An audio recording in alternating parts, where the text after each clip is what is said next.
one back. That one going, gone! Go to RichieLaw.com. That's RichieLaw.com. WCMC-FM HD1 Holly Springs. He swings and sends one down the line and right. He's on a knee, and he has gone 3 for 3 to put the NL on top 4-3. What a show by Schwarber. He swings, and that will not leave the yard. Even as he watches it, it comes up way short. Kyle Schwarber, 3 homers on 3 swings in the Home Run Derby to decide the All-Star game, gives the National League the win.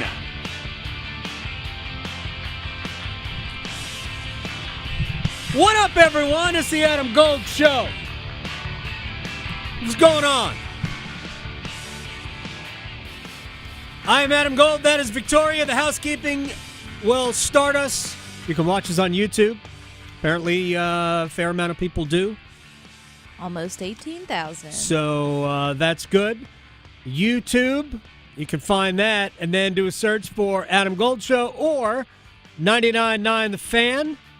And you can watch us do this madness. Mm-hmm. And when you do, you can contribute in the chat for our one-timers, which will come up at just before the top of the hour. I think 1 o'clock today is the full schedule release of the NHL schedule. Yes. But I do believe that we know that the home opener is October 9. October 9th, yes. I don't know against whom, but it's been a kind of a disjointed morning here. So I will dig up those details. But the schedule is supposed to be released today at 1 o'clock. I think I mentioned yesterday on the program that the first night of the NHL season would be October 7th, and it would be a tripleheader all on ESPN involving Florida and Chicago at 5 o'clock. Then it was the Rangers and the Penguins at 7:30, 2 teams who missed the playoffs last year.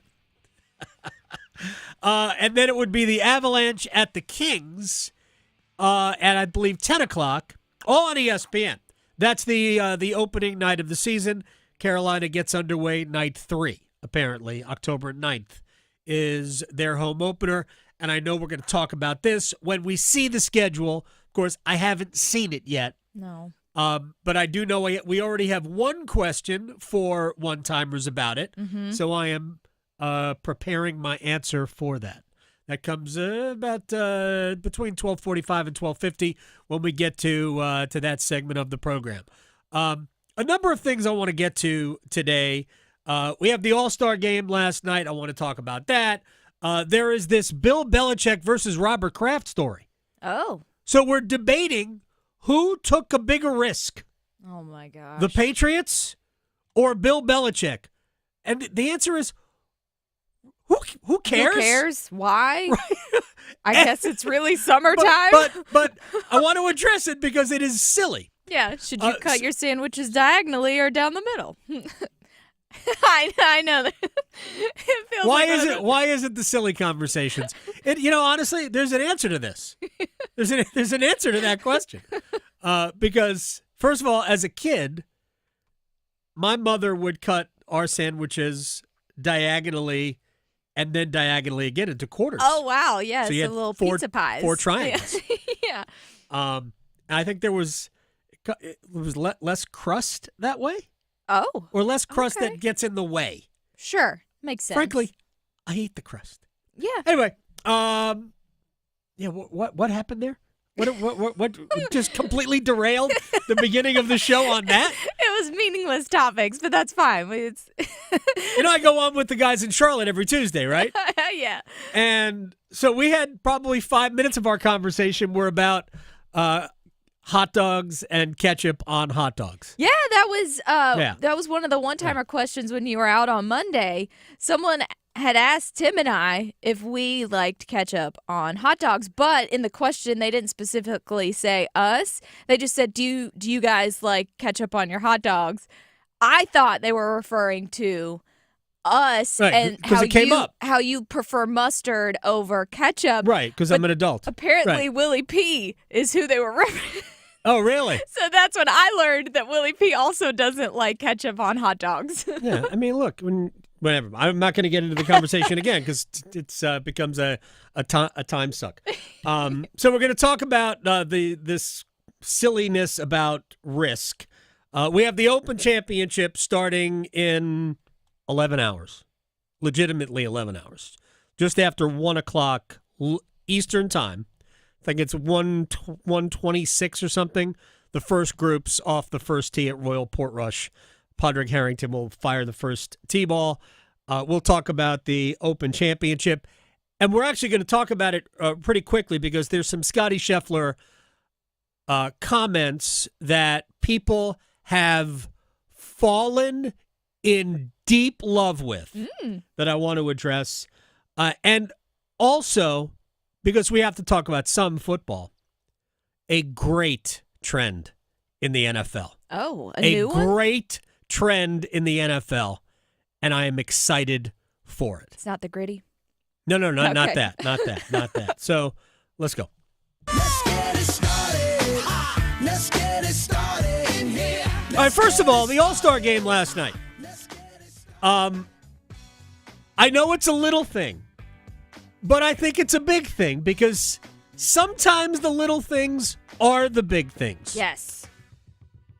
Everybody wore their actual uniforms. I know. I realize it's so simple and silly, and it has nothing to do with anything. They could have worn for all like ballerina costumes. It wouldn't. Well, that would have been silly.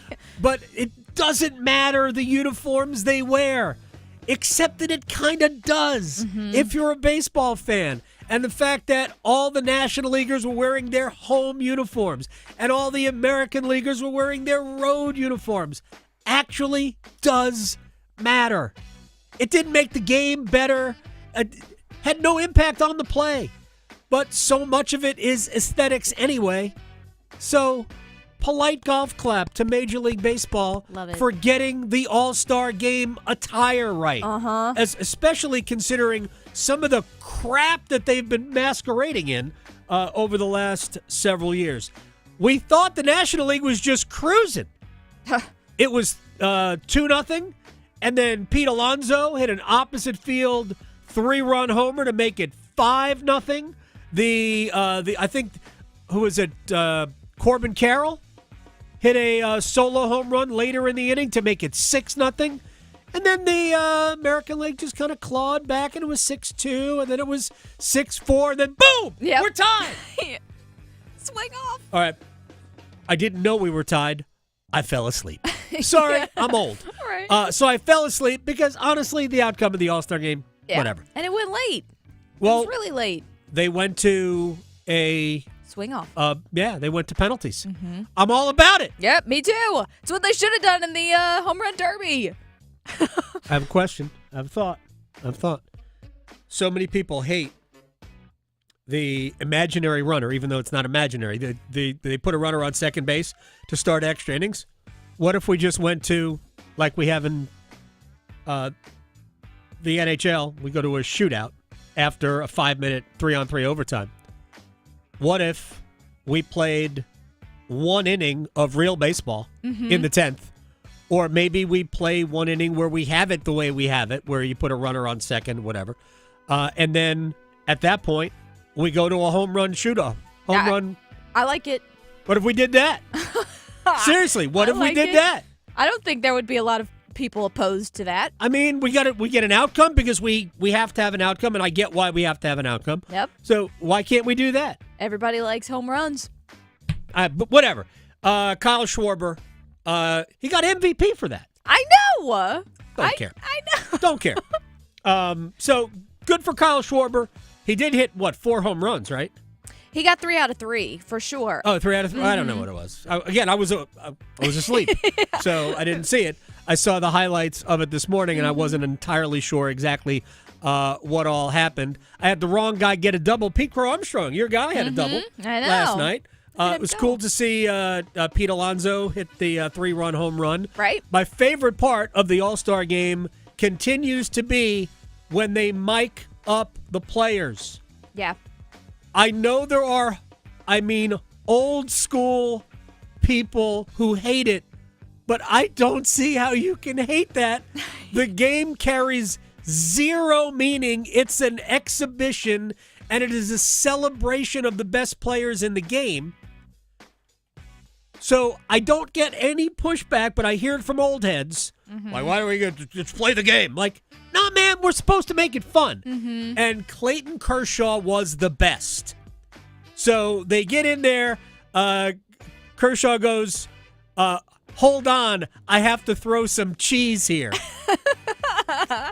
Oh, he doesn't quite throw as hard as he used to. Anyway, it was just good. It was entertaining. John Smoltz said, throw a cutter in. He goes, I don't throw a cutter. Son of a... It was so good. So good. Love it. I enjoyed that. Pete Alonso was boring when they had him mic'd up, but whatever. Pete's not the most exciting guy in the world. Mm-hmm. But I enjoyed that look, into the game, and it was kind of fun. So we had it a couple of years ago with the Yankees had a pitcher and a catcher. I forget who they were. They were on the mound and behind the plate at the same time. Yep. And you heard their communication. It was tremendous. It's fun. So I like that aspect of what they're doing. We had the challenge calls to balls and strikes, which, I'm kind of against it personally. I'll explain in a second. And this will annoy people, but that's fine. But I actually think that based on how it worked, it certainly is not a time problem. That would not be a valid excuse to not be able to challenge a ball strike call because it happens very quickly. Now, let me just say this. I believe pitching is an art form. And I believe pitching is about deception. Mm-hmm. It's about deceiving the batters. Sometimes it's also about deceiving the umpires. So I would just as soon allow home plate umpires autonomy to make the call, balls and strikes, without any video, without any challenges to those calls. I understand the argument of people who think that it's a box, and you're right. I get it. I get it all. Maybe it's a romantic thing for me about pitching, but I believe it is artistry as much as it is anything else. And I think fooling the batter sometimes includes fooling the umpires. What I have always said about umpiring in general is that we simply need better ones, and we need to hold those that are in the big leagues or any sport. We need to hold them accountable to their performance. So if we get umpires, and by the way, I think it's Umpire Auditor on Twitter, and every day they give you a card of each home plate umpire's performance. And every time I see an umpire who got, 9% of the ball strike calls wrong, keep this in mind. Nobody's missing the obvious ones. Right. So they're getting a high percentage of the borderline calls wrong. And he ranks 140th out of 151 Major League Baseball umpires. Well, the bottom 20% or so should get cycled out.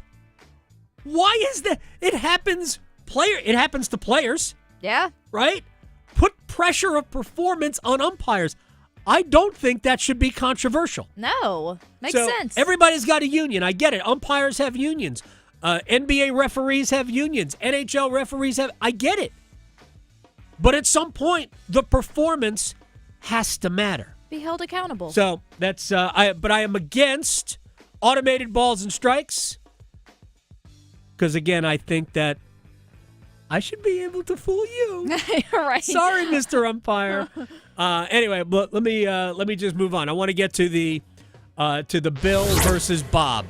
This is the risk off, if you will. Mm. So And I don't even remember I don't fully understand the context of why this became a thing. But Robert Kraft, the owner of the Patriots, when discussing the history of his ownership of New England, which started basically about the time where they hired Bill Parcells. Because I believe Victor Kayam was the old Norelco Razor guy, I think. Owned the team before it became owned by Robert Kraft. But he mentioned that the biggest risk that he took as owner of the Patriots was his decision to hire a Bill Belichick and give up a first-round pick in compensation to the Jets because Belichick was under contract to the Jets at the time. So he called about this being the biggest risk he took. And Bill Belichick was like, wait a second, I took the risk. I took the bigger risk. Why we are whipping out our to see who had the bigger risk, I don't know. But I think Bill is actually right here, and maybe that's why I'm taking it up. Because, to be perfectly honest, while Bill Parcells did take the Patriots to a Super Bowl, and recency bias will have people argue this, but if you grew up in the New England area, you know the Patriots were a nothing franchise until Bill Belichick. That isn't to say that they didn't have pockets of success. They lost to the Bears in the 85 Super Bowl. They lost to who'd they lose to when Bill Parcells took them to the Super Bowl? I actually don't remember. I think it might have been Green Bay. I think it was Green Bay. Brett Favre Super Bowl. They were a nothing franchise. Rarely were they very good. The only team they seemed to consistently beat was the Jets. Interestingly enough, these two things are tied. Belichick was, based on Bill Parcells' contract, the automatic successor to being the head coach of the Jets if Parcells stepped down during his contract. It was in Parcells' contract. Now, Bill was smart to realize Jets ownership sucked, so why would I want to be tied to this franchise if I didn't have to? So he essentially made a power play and ended up with the Patriots. But it wasn't like New England had a history of winning. And he also brings up the fact that they were they had salary cap issues when he took over. I think the answer is Bill took the bigger risk because it's always a risk to hire a coach. Every single hire, every one, is a risk. You never know how it's going to work out. You just don't. Nick Saban was a great coach, then went to the Dolphins. They were just mediocre to bad. That was a risk, too. Didn't work out. There's just no sure things when you're hiring in the NFL. And yeah, it was a risk to hire Bill Belichick, but I also think that Bill Belichick's lack of success is way overplayed. He took the Browns to the playoffs. How hard? That's hard. The Browns historically have been dreck. I don't think people need, you can look it up if you want. It's sort of a Yiddish word. The Browns have been bad. Historically bad. So he took them to the playoffs. They moved to Baltimore. Had they stayed in Cleveland, Bill would have remained the head coach.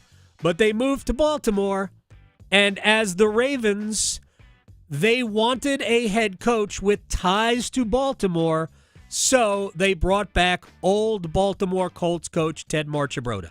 Otherwise, Belichick would have gone to Baltimore with the franchise. All right, let me move on from that. That whole thing was silly. I want to play this from Scotty Scheffler. We have there's a number of things, but I want to get you have the one I sent you, right? Okay, this is Scheffler's press conference from Monday. I want you to hear it. Here, basically, he is talking about how golf doesn't define him. To do, like it really is, just because we put in so much effort, we work so hard for something that's so fleeting.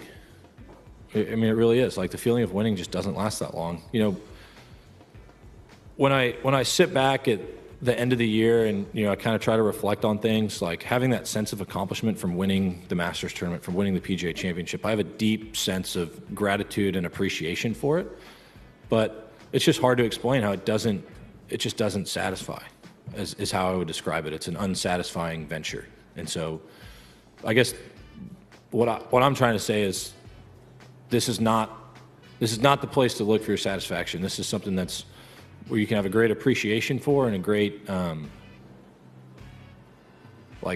amount of thankfulness for being able to do this. And like I said, it's literally one of the most fun things that I can do in my entire life. I love being able to come out here and play golf and compete. But at the end of the day, it's just not what satisfies me. All right. That went on for about 5 minutes. That was the end of about a 5-minute answer to whatever the question was, doesn't even matter. But ultimately, he repeated himself 3 times. And all he's talking about, and he did mention in one of the other parts of that answer that he gets his most satisfaction out of being a husband and a father, which, I don't know, seems normal to me. And it is something that is echoed throughout the sport. It's not a unique position that Scottie Scheffler is taking. Xander Schauffele, I just read an article about Schauffele. The exact same thing. Like, I'm not hung up on all the things I want. I don't really care. Like, Schauffele says it is not a big deal because he's not number one in the world.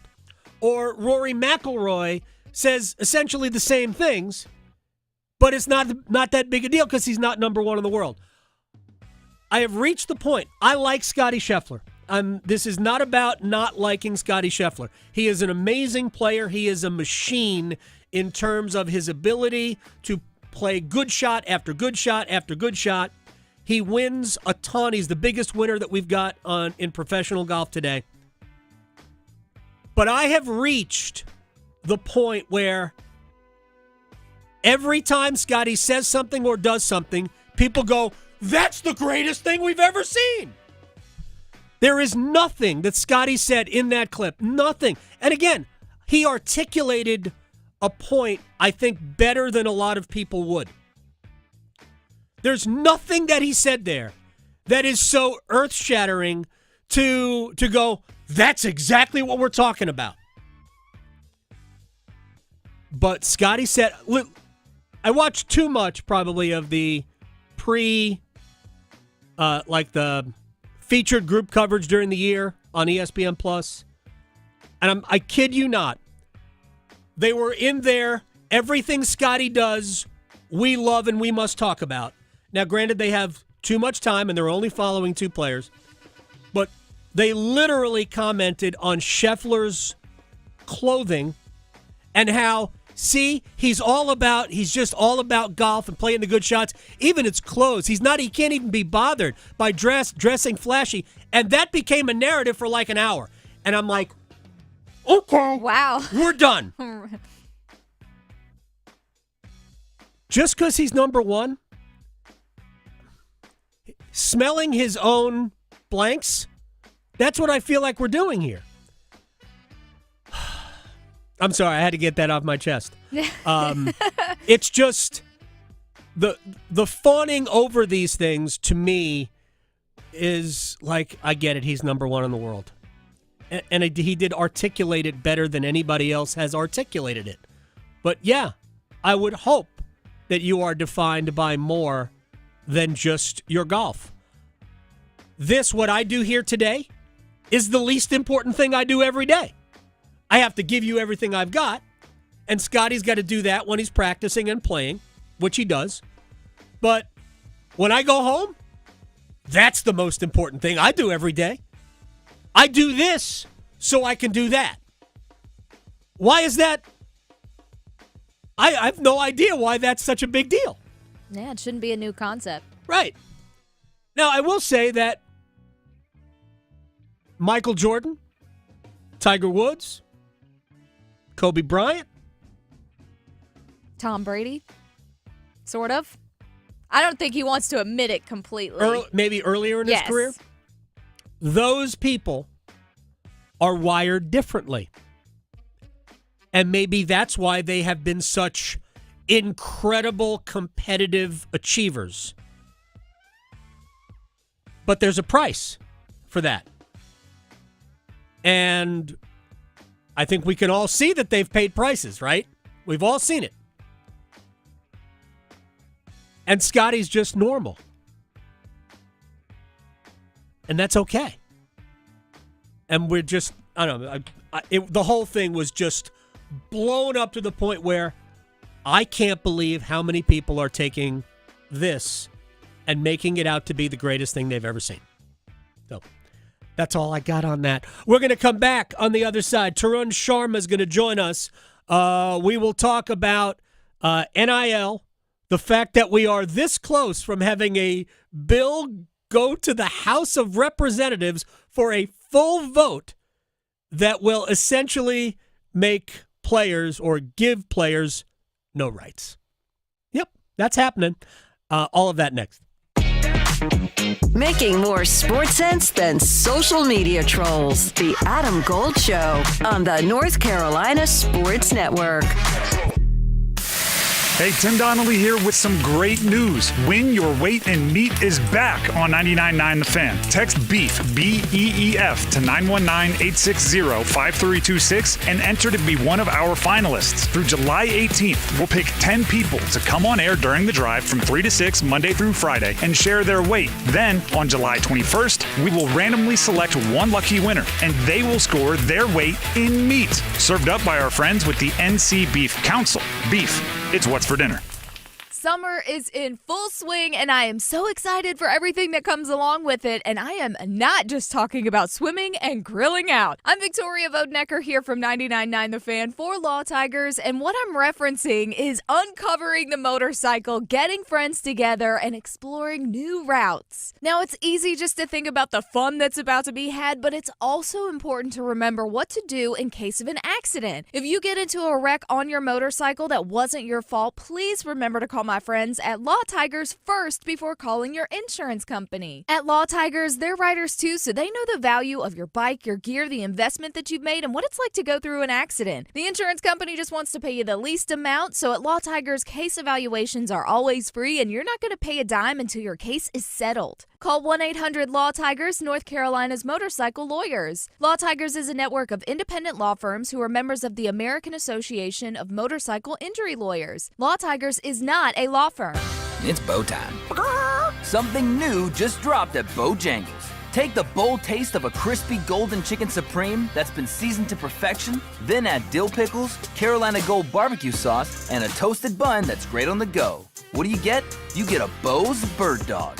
In fact, you can grab 2 of them for $5. So when you're on the go, headed to practice, or need a snack, grab a Bo's Bird Dog. Hurry in before they're gone. Available for a limited time. It's bow time. There's no time like bow time, but sometimes it's go time. No time to stop, but the perfect time for a Bojangles Bird Dog. A seasoned to perfection Bojangles Chicken Supremes, dill pickles, and Carolina Gold barbecue sauce, all tucked inside a toasted bun. Great on the go. Try 2 Bird Dogs for just $5 or 2 Bird Dog Combo for just $8.25. Available for limited time only. When you're hungry for flavor and value, it's bow time. Primus returns. Onward and Upward Summer Tour. Headed to Red Hat Amphitheater on July 23rd. Primus with special guest Mono Neon. Tickets on sale now at livenation.com. Primus, live in concert, presented by Live Nation. This is the story of the one. As a lineman, he does whatever it takes to keep the power on in his community. And he wants a partner like Grainger who does the same. Grainger offers the professional-grade products he needs, from voltage detectors to harnesses to hard hats, plus fast, dependable delivery, so he can rise to every challenge. Call 1-800-GRAINGER, click Grainger.com, or just stop by. Grainger, for the ones who get it done. When you're hiring, have you ever felt like you're missing out on meeting great candidates? Well, they're not hard to find when you go to ZipRecruiter. ZipRecruiter helps 10 million people with their job search every day. People who are actively looking for jobs like yours. So it's easy to find the right person fast. 4 out of 5 employers who post on ZipRecruiter Get a quality candidate within the first day. Try ZipRecruiter for free at ZipRecruiter.com/free. That's ZipRecruiter.com/free. This is Adam Gold.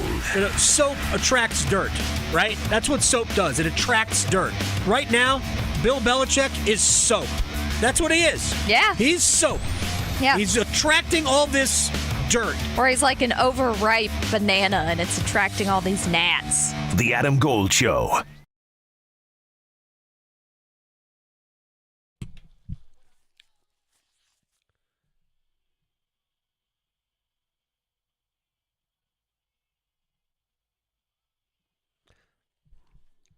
It's the Adam Gold Show. I am Adam Gold. Victoria here on the ones and twos. We are making a schedule adjustment. Tarun Sharma will join us another time. Next hour, of course, Chip Patterson will join us. It's SEC Media Day. We'll talk about things coming out of Atlanta. And we are 1 week from tomorrow, we'll be in Charlotte for the triangle portion of ACC Media Day, plus Clemson will be there as well. A couple of things I do want to get to, and we were going to get to this anyway with Tarun Sharma. Not so much the bill that is going around down on Capitol Hill, which will really take away, essentially what they're going to allow schools to do is bypass state laws, which frankly, we didn't need state laws. All we needed was the NCAA to allow schools or allow players to realize their name, image, and likeness in terms of the marketplace, which then morphed into collectives directly paying players to play, which schools are doing now. I'm not even sure why we're having this debate, but we are. But they're basically going to allow assuming this passes both houses of Congress, which I don't believe it will, but the fact that it's getting this far is somewhat alarming. There's also a story out on CBSSports.com, I believe, where there might even be an executive order signed by the president to bypass all of this. One of the questions I was going to ask Tarun, and we'll leave it for another time, was, not sure that's going to hold up in court, right? Because essentially what this bill is going to do would be an absolute antitrust violation. Because the players would not have the right to collectively bargain based on the bill that's being written and may be voted on in the House of Representatives. And so I'm not even sure how the schools would be allowed to cap what the players get and have jurisdiction over the third party what the players get. I don't even know how you could do that. Declare the players not employees, ban them from collectively bargaining, and limit their earnings. That's illegal. Flat out illegal. So let's just set all that stuff aside because it's way too complicated for my very, very tiny brain to understand. But I did want to bring this up. Remember Reese Brentmeyer, tennis player, UNC. Yes. While in high school, she played in the U.S. Open. By the way, she is I believe the ACC Women's Tennis Player of the Year this past year. ACC Player of the Year.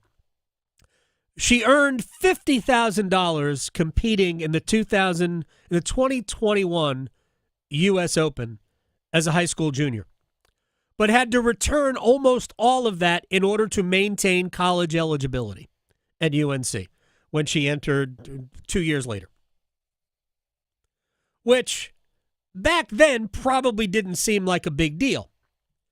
But now, when we are in the full NIL era, where everything you do, if you're on TV, you can do.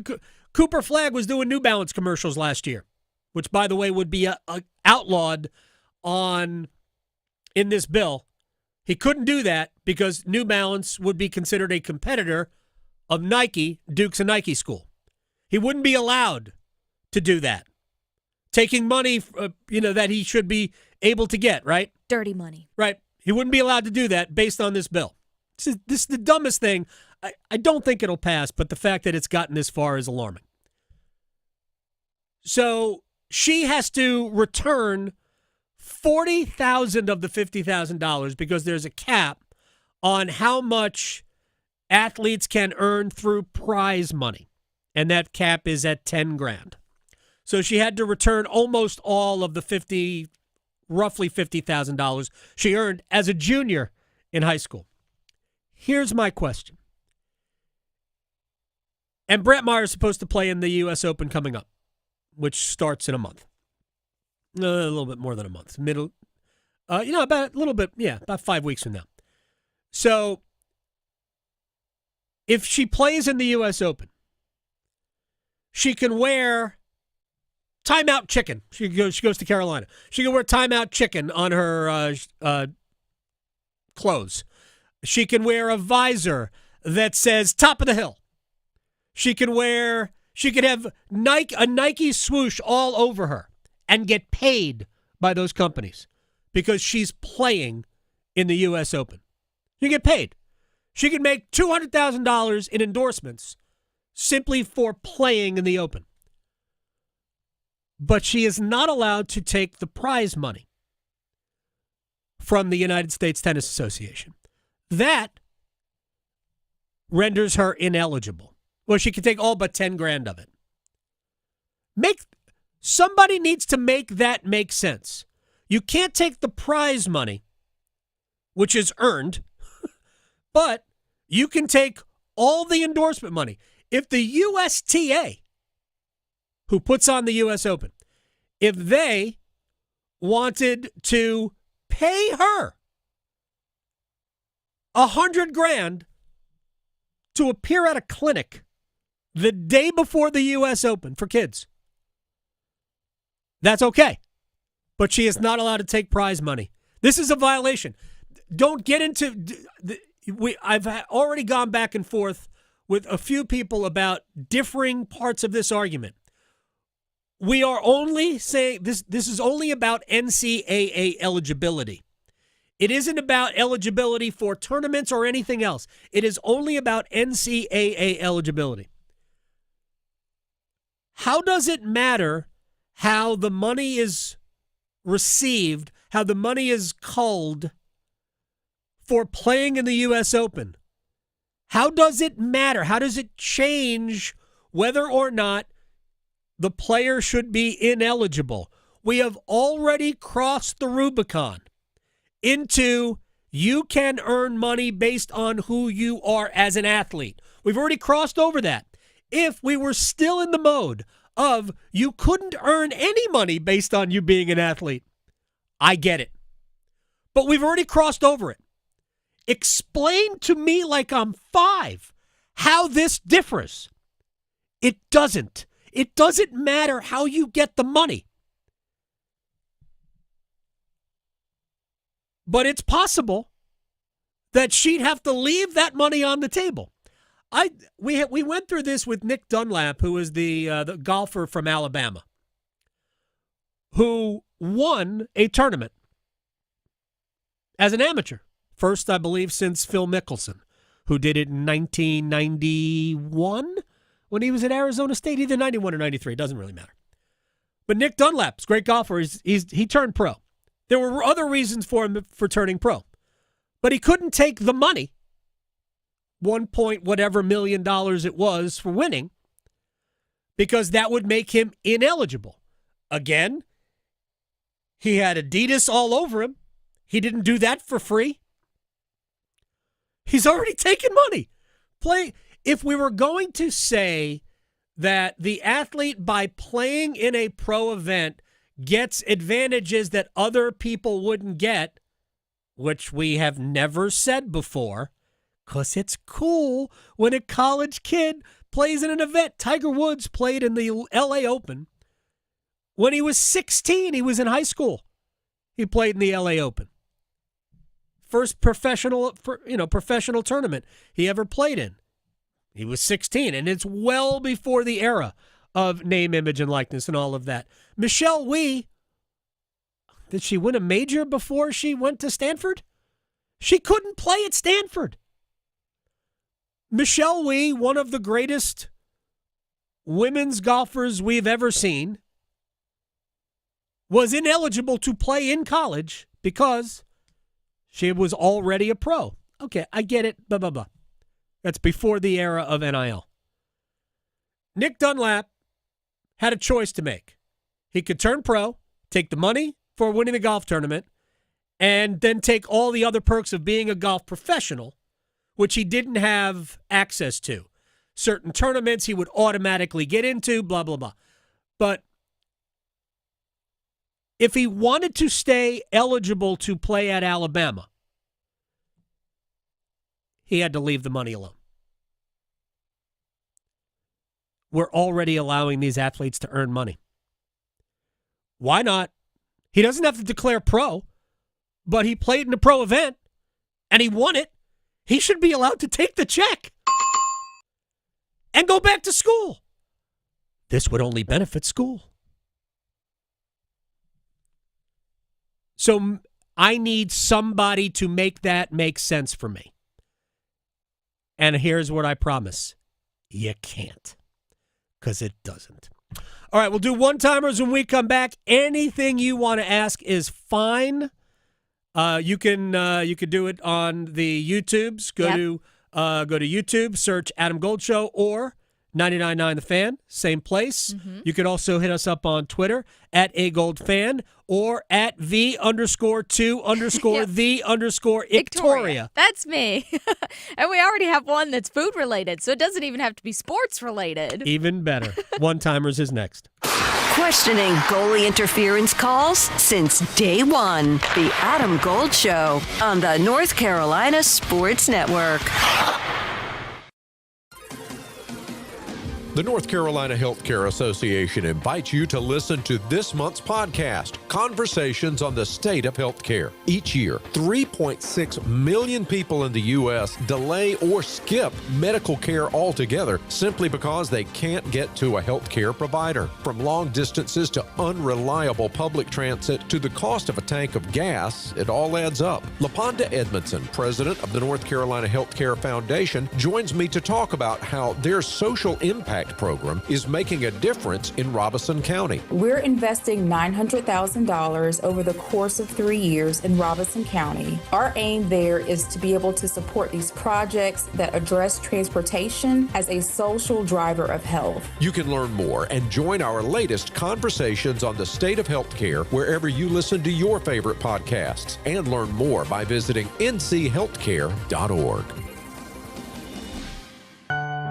Hello, I'm Steve Troxler, North Carolina Commissioner of Agriculture. Farming's tough, but you're not alone. That's why the North Carolina Agri-Medicine Institute offers the North Carolina Farm Helpline, a free 24/7 resource for the agriculture community. Long hours, difficult decisions, and unexpected challenges can add up. Whether you need to talk to a counselor who understands farming or help with finances, legal questions, or farm safety, call 844-325-3276. That's 844-325-3276, the North Carolina Farm Helpline, a free 24/7 resource for the agriculture community. 844-325-3276, because no one should face farm life alone.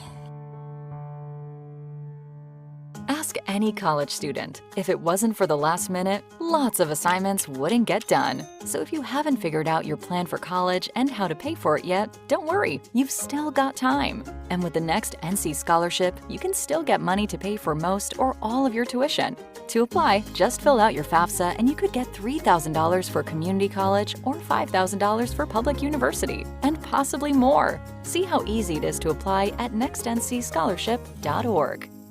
Why choose a family physician? Because they provide healthcare expertise for the entire family, care for acute and chronic disease, treat all ages, and most importantly, keep you healthy. In fact, Adults with a family physician have lower health care costs, better health outcomes, and are hospitalized less frequently. Family physicians, your trusted health care advisor for you and your family for life. Brought to you by the NC Academy of Family Physicians. Voted best zoo in the nation, North Carolina Zoo and Botanical Gardens is centrally located in the heart of North Carolina. Bring your family to Asheboro for an affordable day trip or weekend excursion to connect with nature and make cherished memories. Discover towering giraffes, pouncing sandcats, and diving seabirds at the world's largest natural habitat zoo. Roam with rhinos on Zoofari or flutter by the exotic butterfly garden during your next visit. Explore more possibilities at nczoo.org. North Carolina ranks second in the nation in potential agricultural land lost by the year 2040. The NC Forever Farms program supports the preservation of family farms through permanent agricultural conservation easements and has received a record number of applications for 3 straight years. Landowners interested in preserving their working farm through the Farmland Preservation Division of the North Carolina Department of Agriculture and Consumer Services can learn more by visiting ncadfp.org. This is Adam Gold. And I did have to use 2 screens at one point, or a couple of points, and I don't like it. I can't watch 2 games at the same time. There's a lot going on. I'm sorry. I'm incapable of doing that. Because there were times where, I forgot this other game was on in front of me. Yeah. The Adam Gold Show.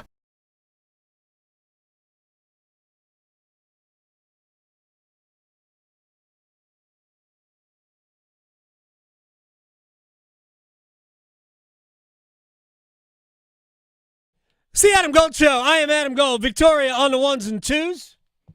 All Newfound Glory today, because I'm seeing them today. This is who? They're called Newfound Glory.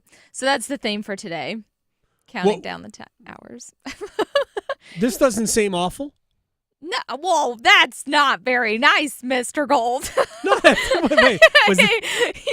Yeah, what do you mean? Rude. No, it does. That's implying that my other music is awful. That was not the intent. That is 100% what that's saying. And my music is fantastic. No, so. I'm sure it is. I don't wade into generally like heavy metal rock no, this waters. This is just pop rock. Right, but what I say that it's kind of what Zeppelin is. Yeah. Right. Oh yeah.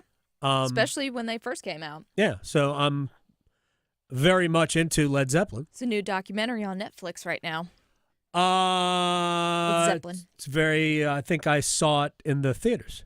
Oh. Yeah, we actually went. Oh, okay. To watch that in IMAX. Nice. Back in March. Oh, okay, I bet that was cool in IMAX. Oh my. Tremendous. Mm-hmm. They very much a blues band. Yes. They're very much a blues band. That's the really the passion behind all of it. Robert Plant. And they were way more popular in the United States than they ever were in the UK. That's funny. Which is amazing, right? Mm-hmm. All right, let's do one-timers.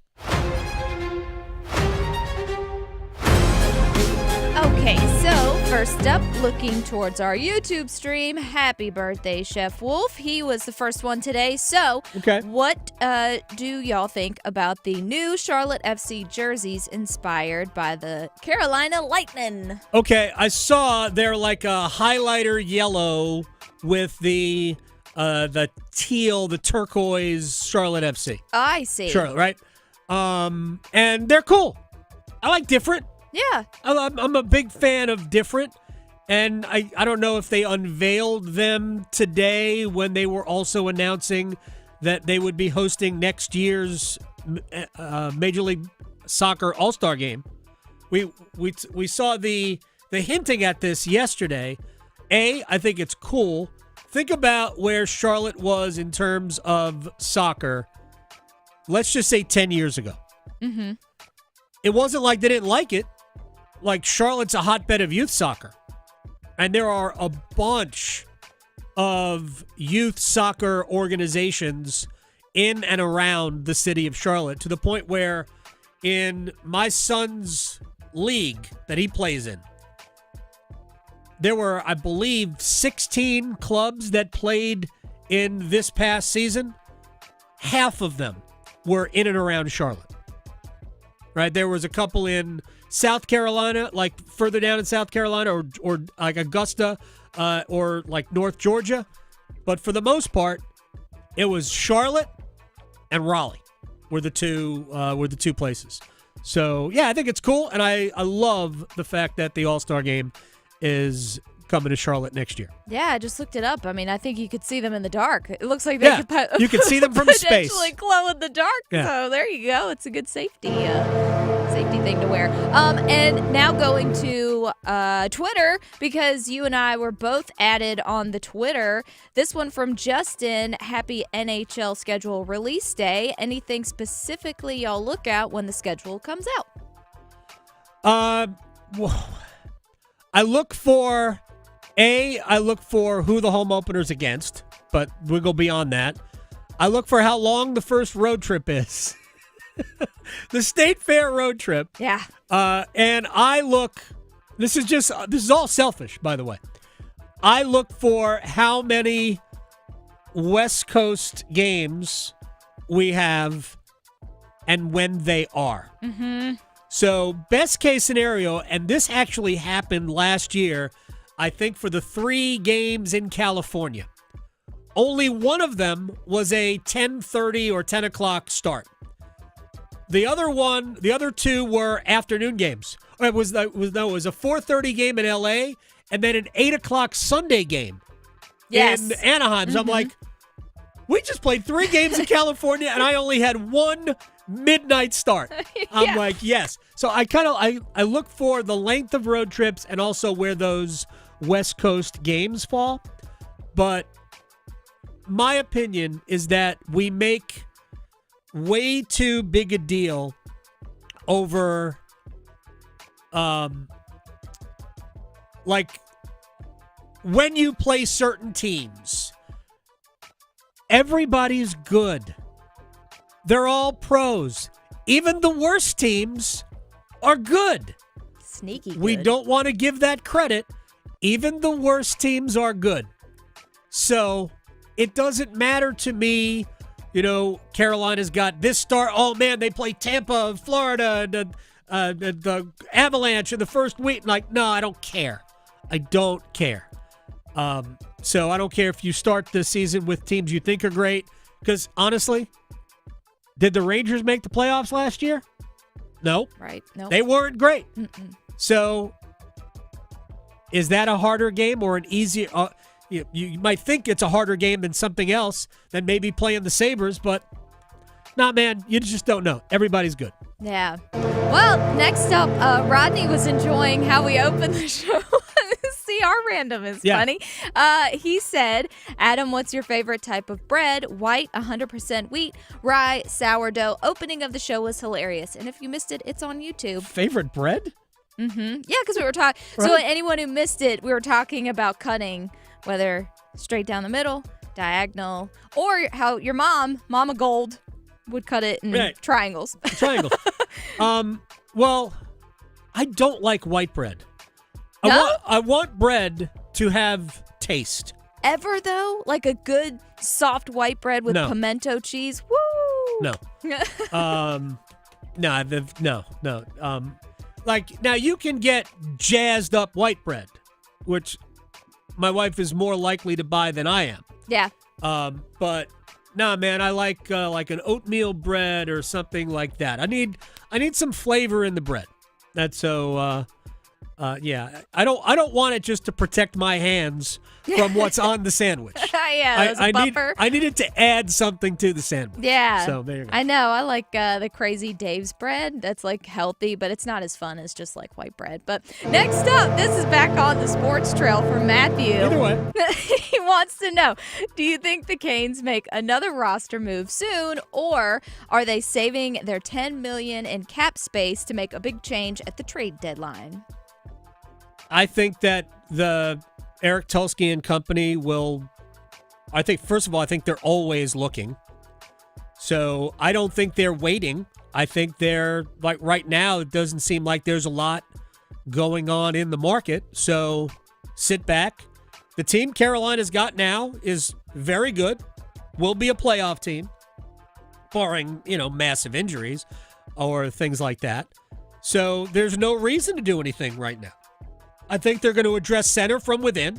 They're going to slide probably Seth Jarvis to the middle during the preseason. Give him a couple of starts at center, see how that goes. And if it goes well, then they're in a position of strength where they don't have to do something.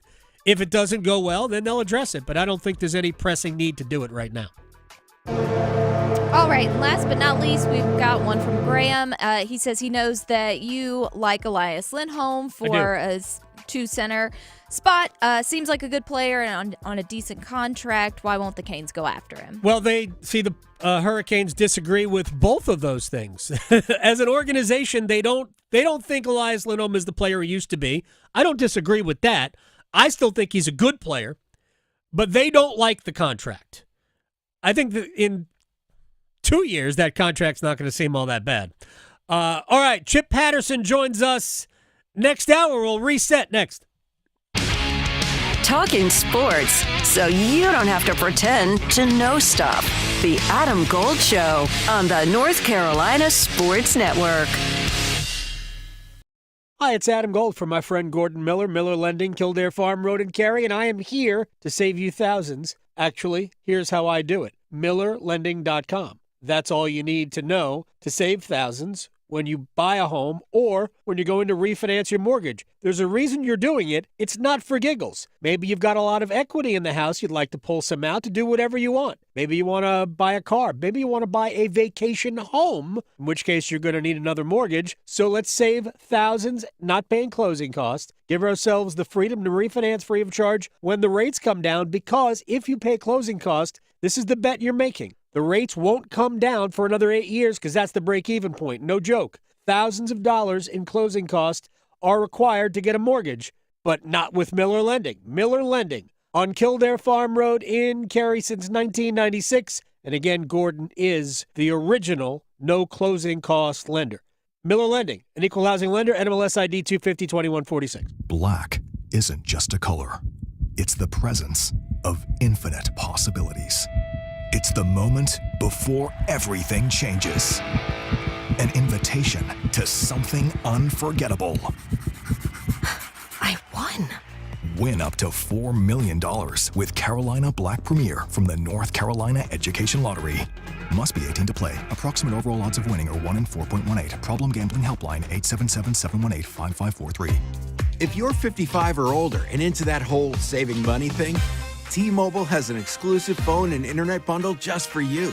Right now, get 2 unlimited phone lines plus 5G home internet for just $30 each per month with autopay, plus taxes and fees. And with 5G home internet, setup is easy with just 1 cord and no technician needed, which is great if you're also into that whole keeping it simple thing. Switch now and experience the best mobile network in the U.S.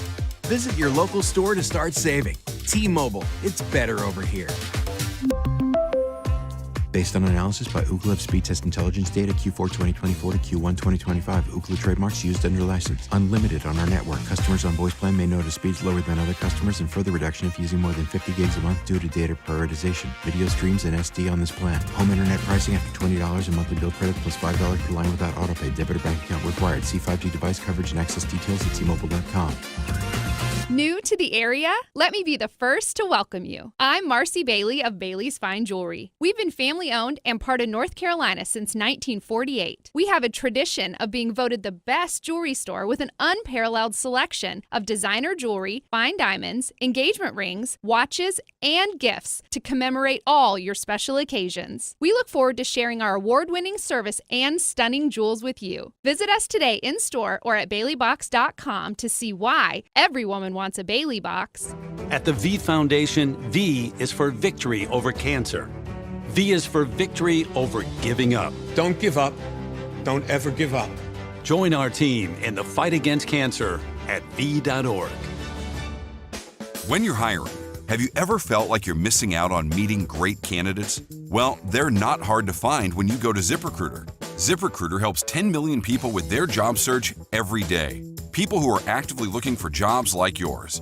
So it's easy to find the right person fast. 4 out of 5 employers who post on ZipRecruiter get a quality candidate within the first day. Try ZipRecruiter for free at ZipRecruiter.com/free. That's ZipRecruiter.com/free. I'm attorney Brian Ritchie. Workers' comp can be tricky, but my law firm will be on top of all the complicated paperwork and sneaky deadlines so that all of your I's are dotted and T's are crossed. If you've been hurt on the job, I'm on top of it. Contact us at ritchielaw.com.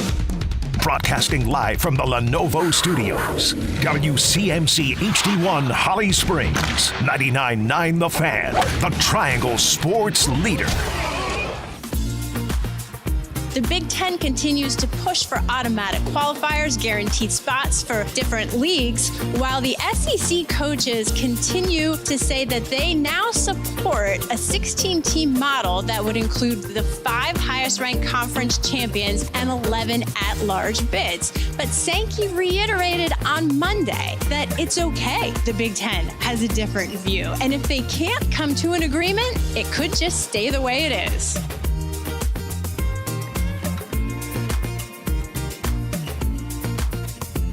It's the Adam Gold Show. What's up, everybody? I am Adam Gold. Victoria is on the ones and twos. Chip Patterson joins us in 15 minutes. As always, on a Wednesday, excited for that. In this segment, I want to get to NFL trends, right? A trend that I love coming up in the NFL. Before we do that, let's re-rack. 4, 3, 2, 1. And we are waiting on the Hurricanes schedule release. I've got the Hurricanes Twitter page. Ready? Yeah.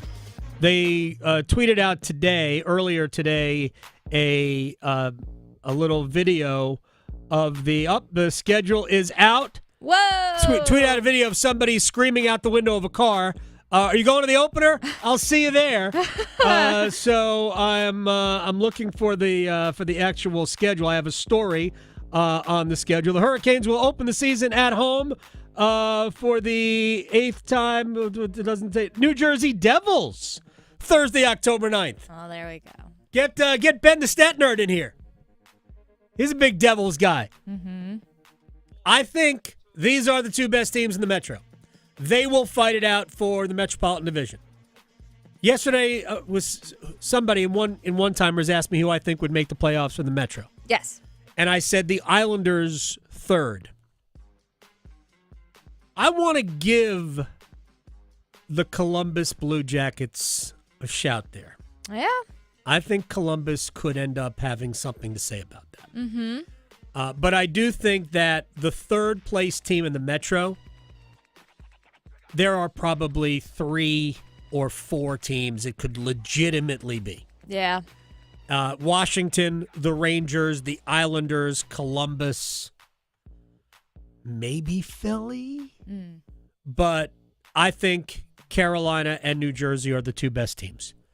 If I was looking at them, I think New Jersey might have a little bit of an edge at center with Hughes and Heischer over Aho and who's behind Aho.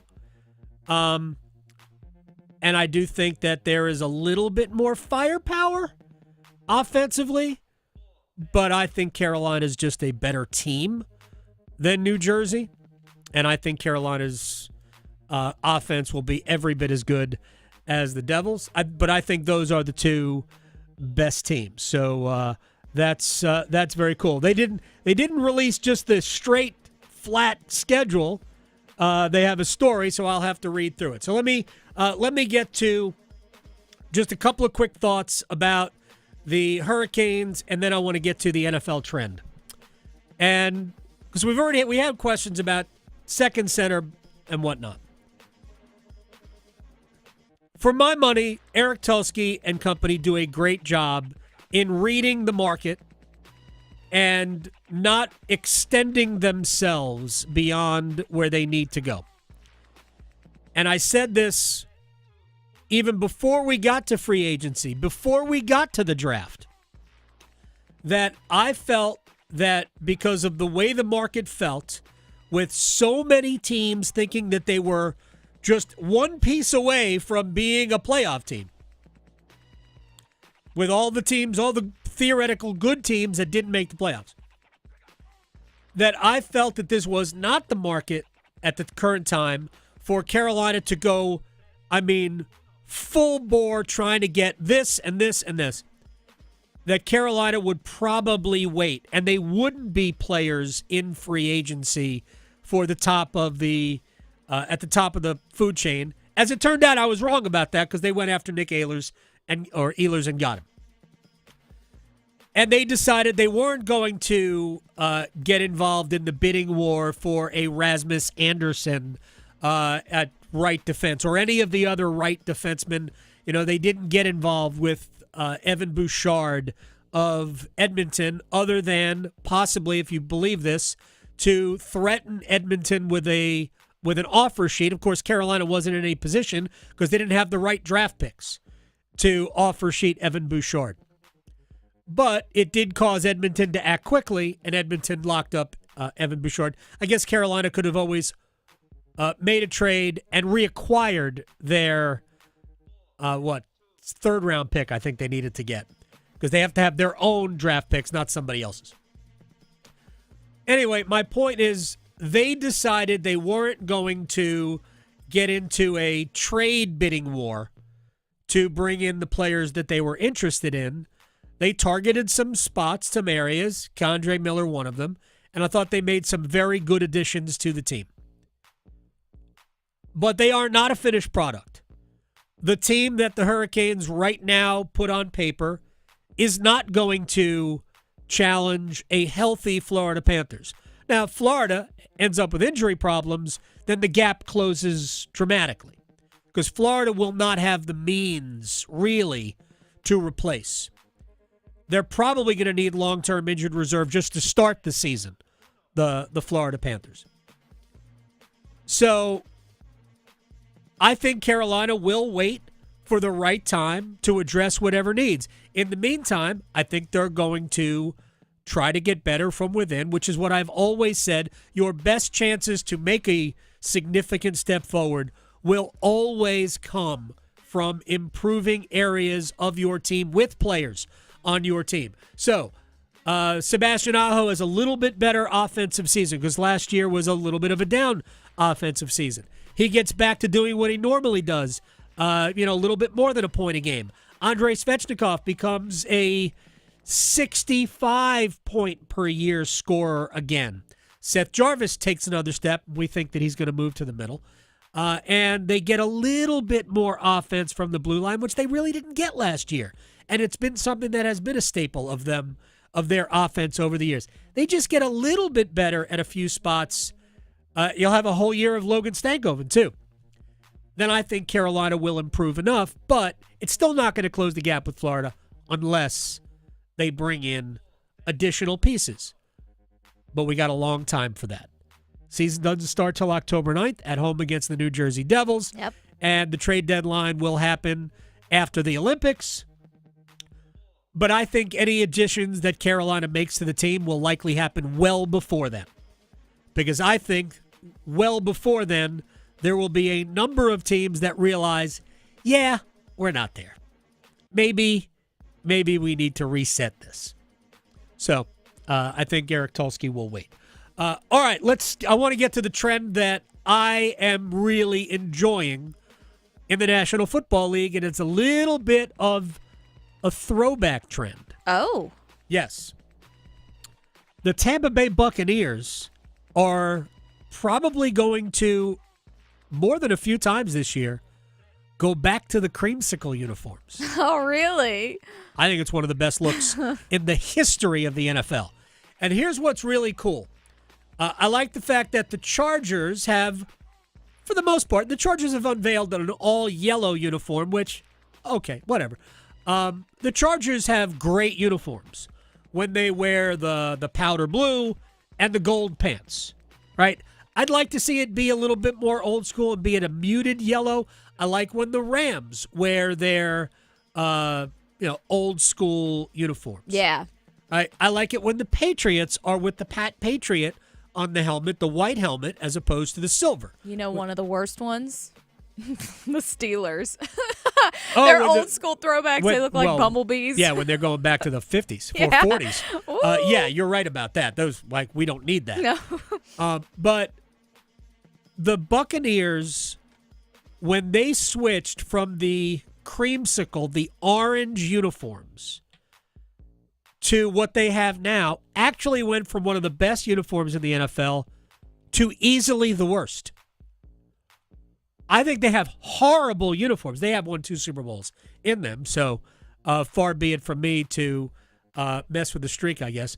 But I love the return, and we're going to see more old school uniforms. When the Dolphins, which doesn't seem, Dolphins fans in the area will get this. When the Dolphins wear their old school turquoise, a different helmet, as opposed to the more modern flair of that, the old school stuff is so much better. Yeah. So much better. So I like the fact that we're starting to see a trend of going back to old school uniforms. Big fan. Mm-hmm. Big fan. Also a big fan of Chip Patterson, who joins us next. Chapel Hill to Charlotte, Greenville to Greensboro. Your sports, his state. The Adam Gold Show on the North Carolina Sports Network. The Adam Gold Show. Everybody in Duke's starting 5 that made the Final Four got drafted. 3 of them in the top 10. Cooper Flagg 1, Konkadipple 4, Kamon Malawak went 10. Sion James and Tyrese Proctor also drafted. And I keep hearing, how did they not win the title? How did they not even make it to Monday night? Carolina had Jamison and Carter and didn't make it to the championship game 2 years in a row. It's sports. The Adam Gold Show, weekdays starting at noon on 99.9 The Fan.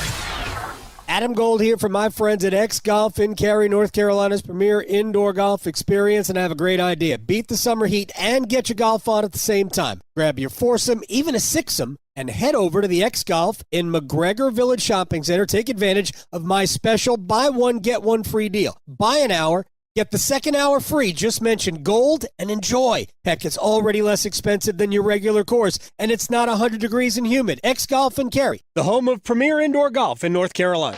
At Wells Fargo, we know what got you into your business, whether it's manufacturing, running a restaurant, or your business from home. What you didn't get into your business for was banking. But luckily, Wells Fargo offers business checking, payments, and lending all in one place, in your neighborhood and on our app, so you can focus on doing what you love. Wells Fargo, you're good at business, we're good at business banking. Learn more at wellsfargo.com/business. Terms apply. Wells Fargo Bank and a member FDIC. This is Monster Jam.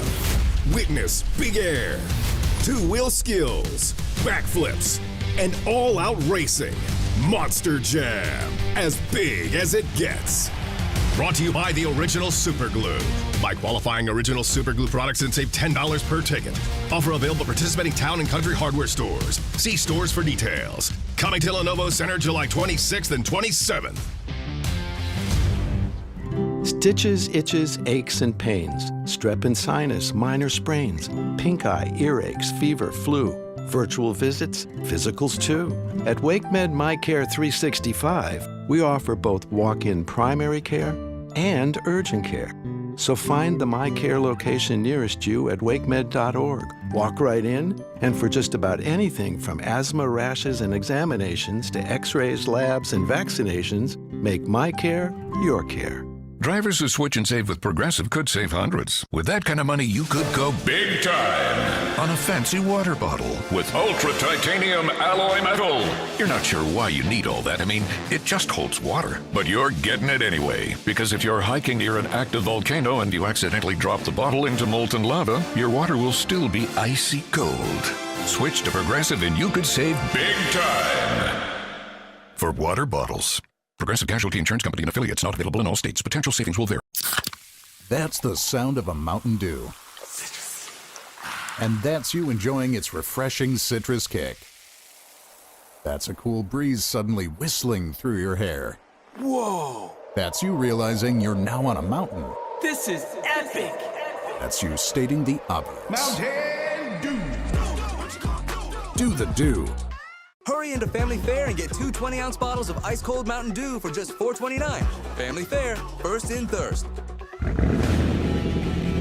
Keeping your engines healthy means protecting them in season and out.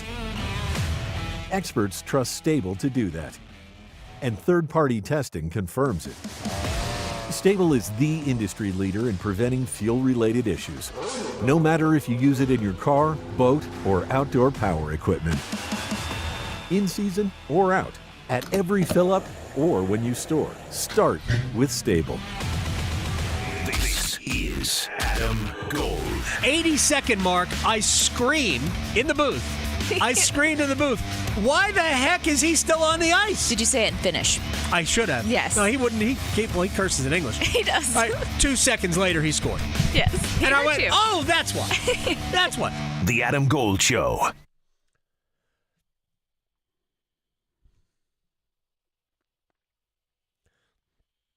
It's the Adam Gold Show. I am Adam Gold. Victoria on the ones and twos. It is that time of the week. It is time for Chip Patterson, moderator, Cover 3 podcast, CBSSports.com. Chip Patterson, we're going to talk about SEC Media Day. We're a week away from, at least I'm going down a week from tomorrow for ACC Media Day. I don't know if you're going to be in Charlotte or not. If you are, we'll chat. Before I get to stuff I want to talk about, I saw a list of college football centric podcasts, and I saw Cover 3 on top of that list. I don't know if it was done alphabetically or not. I really don't. I didn't get a chance to delve into it, but in my view, it was ranked in order of quality. So I don't know if it was or not, but I saw that list. It wasn't alphabetical. I do have I have friends. Right. Both of their names start with the letter A. And their names are in the podcast, and they are friends, like we've in this, it is, there is no honor among thieves, Sure. But as all of us content creators sit around those tables 3 hours before kickoff of a college football playoff semifinal, Right. we all go around. It's like, yeah, I mean, like I listen to all you guys, and I'm like, I don't listen to any of you guys. But they are all friends. But yeah, I say without any bluster or in only slight amounts of arrogance, I truly believe that the Cover 3 podcast, especially the growth that we've had over the last 5 years, continuing to podcast through the pandemic and get creative and continue to podcast 12 months a year. I truly believe that we are really humming as the best college football podcast around. So I don't know who did the list, but I agree with the Cover 3 placement if it was on top. You guys are awesome, and we're going to have a discussion about that. Probably second or third thing I'm going to bring up. I want to bring up Kirby Smart from SEC Media Day. I guess he spoke yesterday, and there were a lot of things he said. He talked about roster building. This one thing that bothered me initially, but then I went, you know what? He would know better than I. He says that players are too comfortable today. It's hard to get the most out of players when they have just received NIL money. What did you make anything of those comments? And if so, what did you make of them? Well, here's immediately where my mind goes, because this is part of a larger conversation about the schools at the tippy top, where all of the other competition for these players, they've all got money. Right. I was listening to a power conference position coach, an offensive line coach, who was even going out and saying, like, look, we all have money.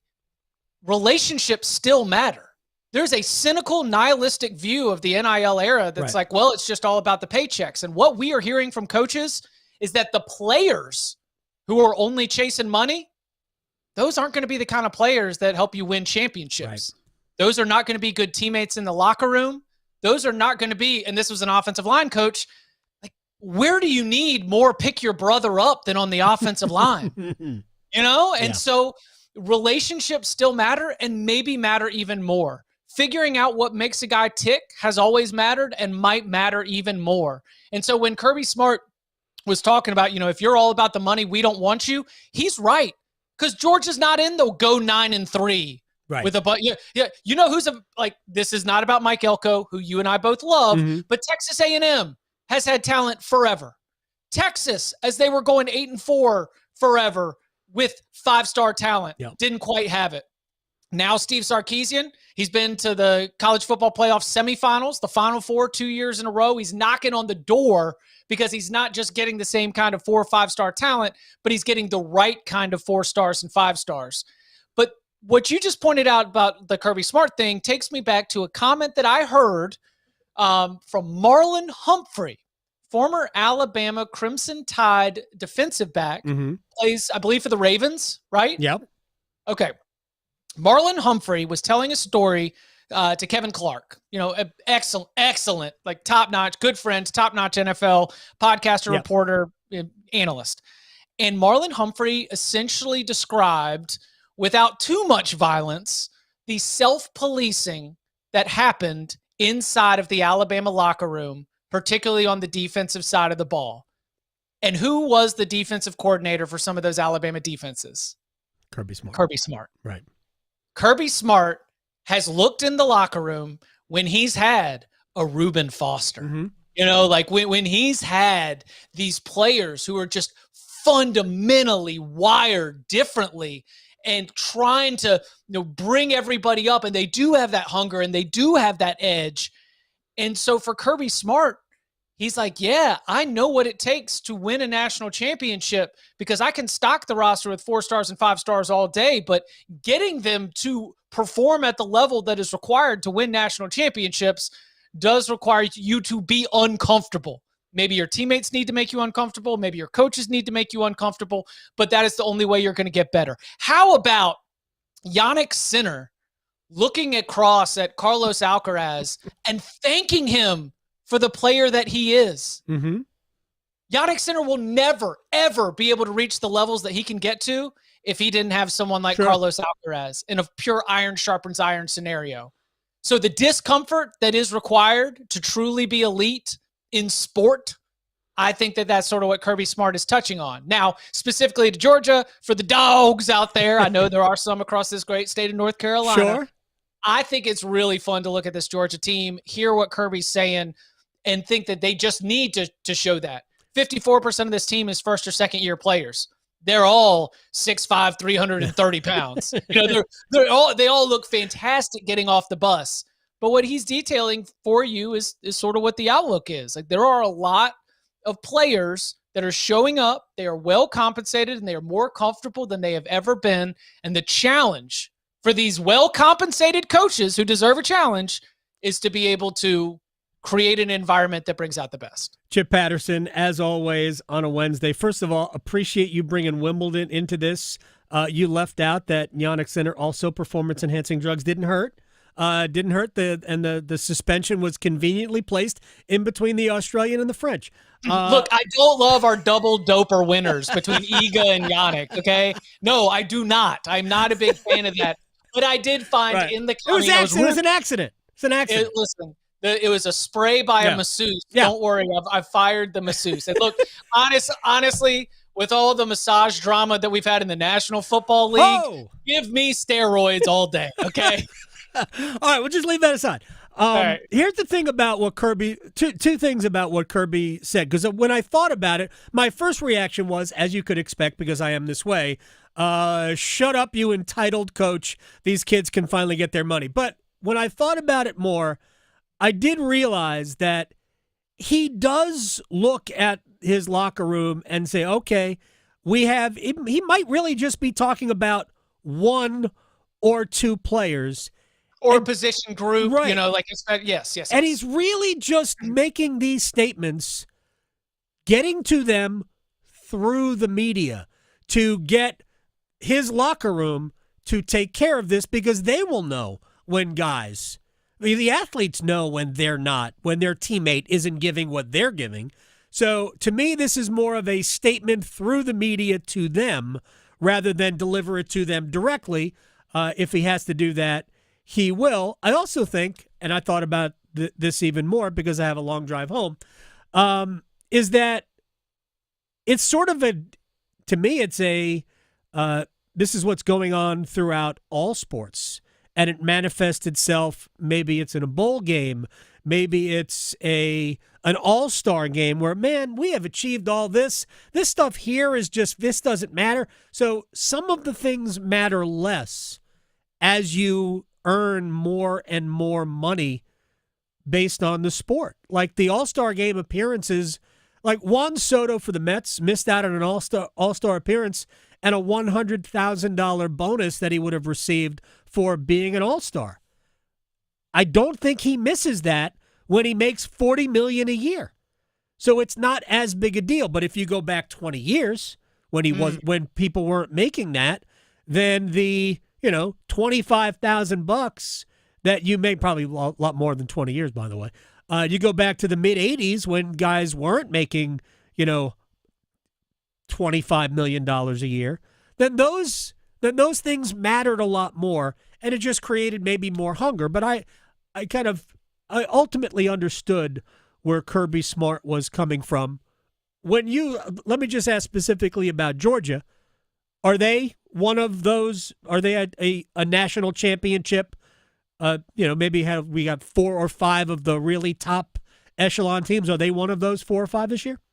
Yeah, 100%. It's as I see it. You run it down. You go Texas, Georgia, Alabama. You go Ohio State, Penn State, Oregon, and you go the Clemson Tigers. And maybe you could make room for one more. Maybe. Mm-hmm. But I think that's your group. The thing that's so interesting about that is I just gave you 7 teams. Yeah. 5 of them have new starting quarterbacks. Only Clemson. And Penn State. Yeah. It's so fun. It is like we're for setting it up for such a fall. For someone in my position, it is incredibly fun to look out and feel very confident in a group like that sort of have everything laid out, but massive question marks for most of them at the most important position on the field. Yeah, I feel like we had Eric McLean from the ACC Network on a couple of weeks ago. It feels like we are setting Clemson up to fail. What? No, that's a loser's mentality. Well, I went to Maryland, so yeah, to me, the thing that is so exciting is Trevor Lawrence was on Pardon My Take podcast, and he gave a lot of awesome insight to Dabo that didn't tell me anything new. Right. But I was glad that someone from his position, and I think Trevor does a good job talking about stuff. I don't know how much I have not heard. Yeah. You've had in your world, but I think he does a really good job of laying stuff out. He talked about what a great job, because he even said, look, Coach Sweeney, he was never a coordinator. He went straight from position coach to interim to head coach. He's not really an X's and O's guy. No, he is all about the master motivator. Yep. He is all about getting into you and getting into your head. He said, our team meetings used to last forever. And as somebody who's been outside the locker room in Death Valley waiting for the locker room to open, I can attest it goes on forever. But he said, he would hold our attention the whole time. And he said, we had good, Trevor talking, we had good teams, and he would have us believing that nobody believes in us. Great at instilling the chip on the shoulder. So Clemson actually does its own media day before ACC media days. And then it's been going on this week. And Dabo Sweeney comes out, he's like, yeah, I hear all y'all talking about, first round talent on our defensive side. I mean, Citadel ran for 300 yards against us. We couldn't tackle Lenoris Sellers in the loss to South Carolina. So-and-so ran for 80 yards on us. Like he is in the type of form that tells me he knows he has a team that can win a national championship. Tom Allen, the new defensive coordinator who comes over from Penn State, which had one of the best defenses in the country. Tom Allen talks about just like, this group's talented, but they were poor on their fundamentals. And do you know what Dabo Sweeney describes Tom Allen as? A bowling ball of butcher knives. around the practice field. I'm just telling you, like, there's just so much to chew on where if Cade just doesn't look like the scared deer that he was against Georgia in last year's season opener when LSU comes to town, and listen, LSU's defense is like not in the same planetary system as Georgia, so it shouldn't be an issue. Right. But like, if Cade can just get off to a more confident start at the beginning of the season, I see it. If Clemson wins that opener against LSU, then they'll have a chance to be playing deep into the playoffs. Is the basketball player turned tight end, Ira Shiflin, is he going to be any good? Or no? I don't think that he is an important piece of a not projection. necessary. Yeah, I don't think he is an important piece of the projection for Clemson in terms of like winning the biggest games of the season. Gotcha. So he's an additive. He would be just like a bonus for the Tigers program. Chip Patterson is joining us, CBSSports.com, Cover 3 podcast, best college football podcast on earth. Let me get to, because I listened to the episode recently where Tom Fornelli unveiled his perfect college football playoff format. And while there were some things that I'm not crazy about it, it actually, on the whole, it was pretty good.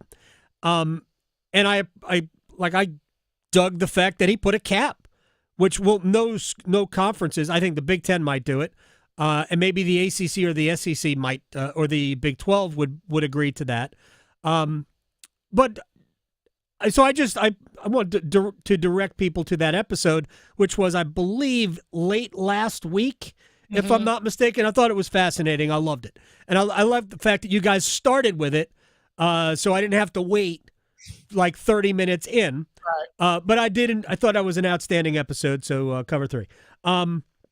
The other also on there, I think, is the most born on third base coaches in college football. I have that written down too. So I'm not trying to steal from the Cover 3 podcast here. Because that is good. Like, Tom unveiling his plan, he wrote a great piece. And one of the things that we're trying to do on the podcast is, for those, like, Tom and I write a lot. Yeah. Let's like bring some of those discussions to the podcast. But exactly. Yeah, who's the most born on third base coach? That's a podcast. We're gonna I want to bring that up because I think it was absolutely awesome. Yeah. And we also have the other end of that spectrum too. We can get to. But what do you think is ultimately going to happen here? Because I know people think, well, the deadline is December 1st, and maybe that's an artificial deadline. Who knows? But that's going to come up pretty quickly. So what do you think ultimately is going to happen with the playoff? Do you think there's a chance that they stay status quo at 12? I'm more, after listening to Greg Sankey at SEC Media Days, I am more inclined to believe that we'll just keep and not the 12-team playoff that we had, but the 12-team playoff that we will have. Right. Where, look, if we were to use last year's rankings, then those 4 byes would have gone to the SEC champion, the Big Ten champion, the runner-up in the SEC, and the runner-up in the Big Ten. And that would have been fun. And that's the way it should have been. Right. That's the way it should have been. So could I see the expansion to 16?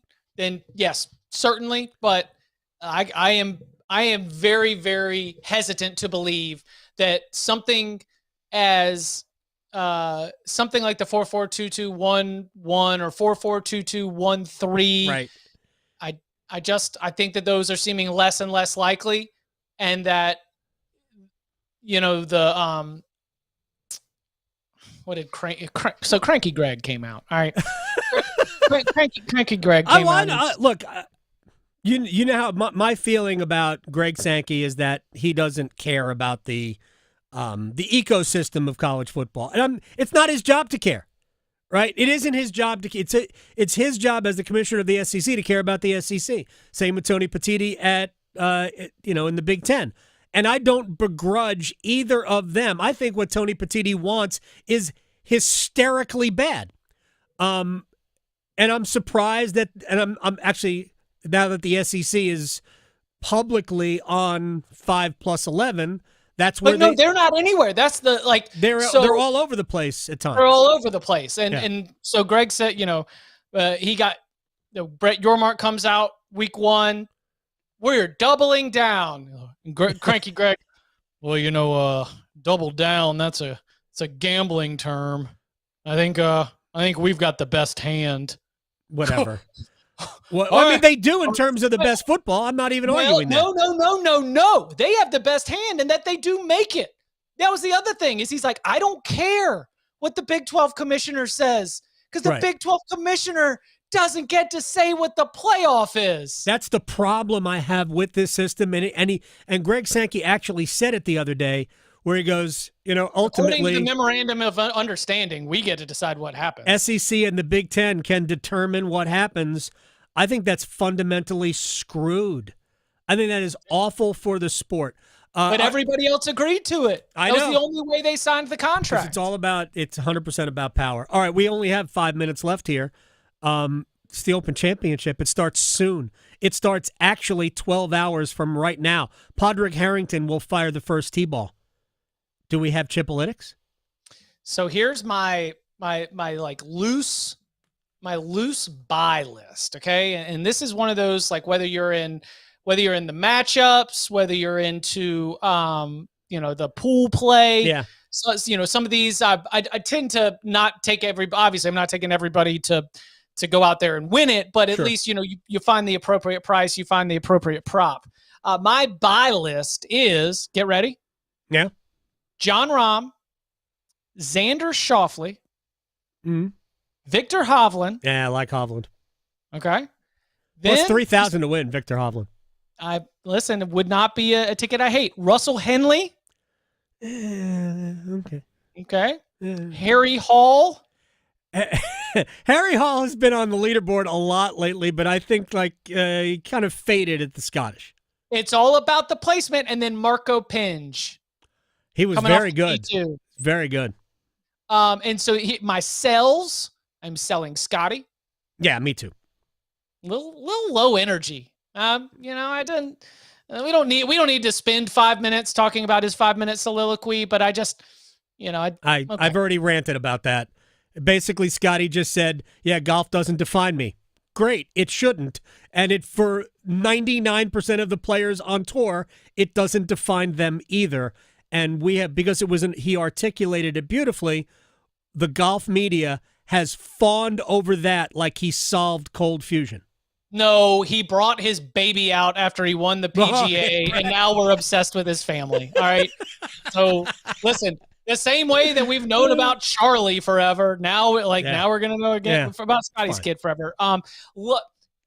Love the idea of Bryson wanting a 400-yard wind tunnel so that he can test again in different kinds of winds. Yeah. I'm going to be a sell there. Yeah. Selling on Tommy Ladd. Really? Yeah. Oh, I like Fleetwood. How about this? This is the way that I put it with my friend Robbie Calland, who covers golf for CBSSports.com. I said, I would rather have the emotion of celebrating a Tommy win than necessarily have my hard-earned American dollars tied up in Tommy Fleetwood. Right. Hard sell on Colin, who's still just. Yeah. I mean, I haven't seen anybody who's searching for it. He's wandering. I mean, what were you doing? Yeah, wandering.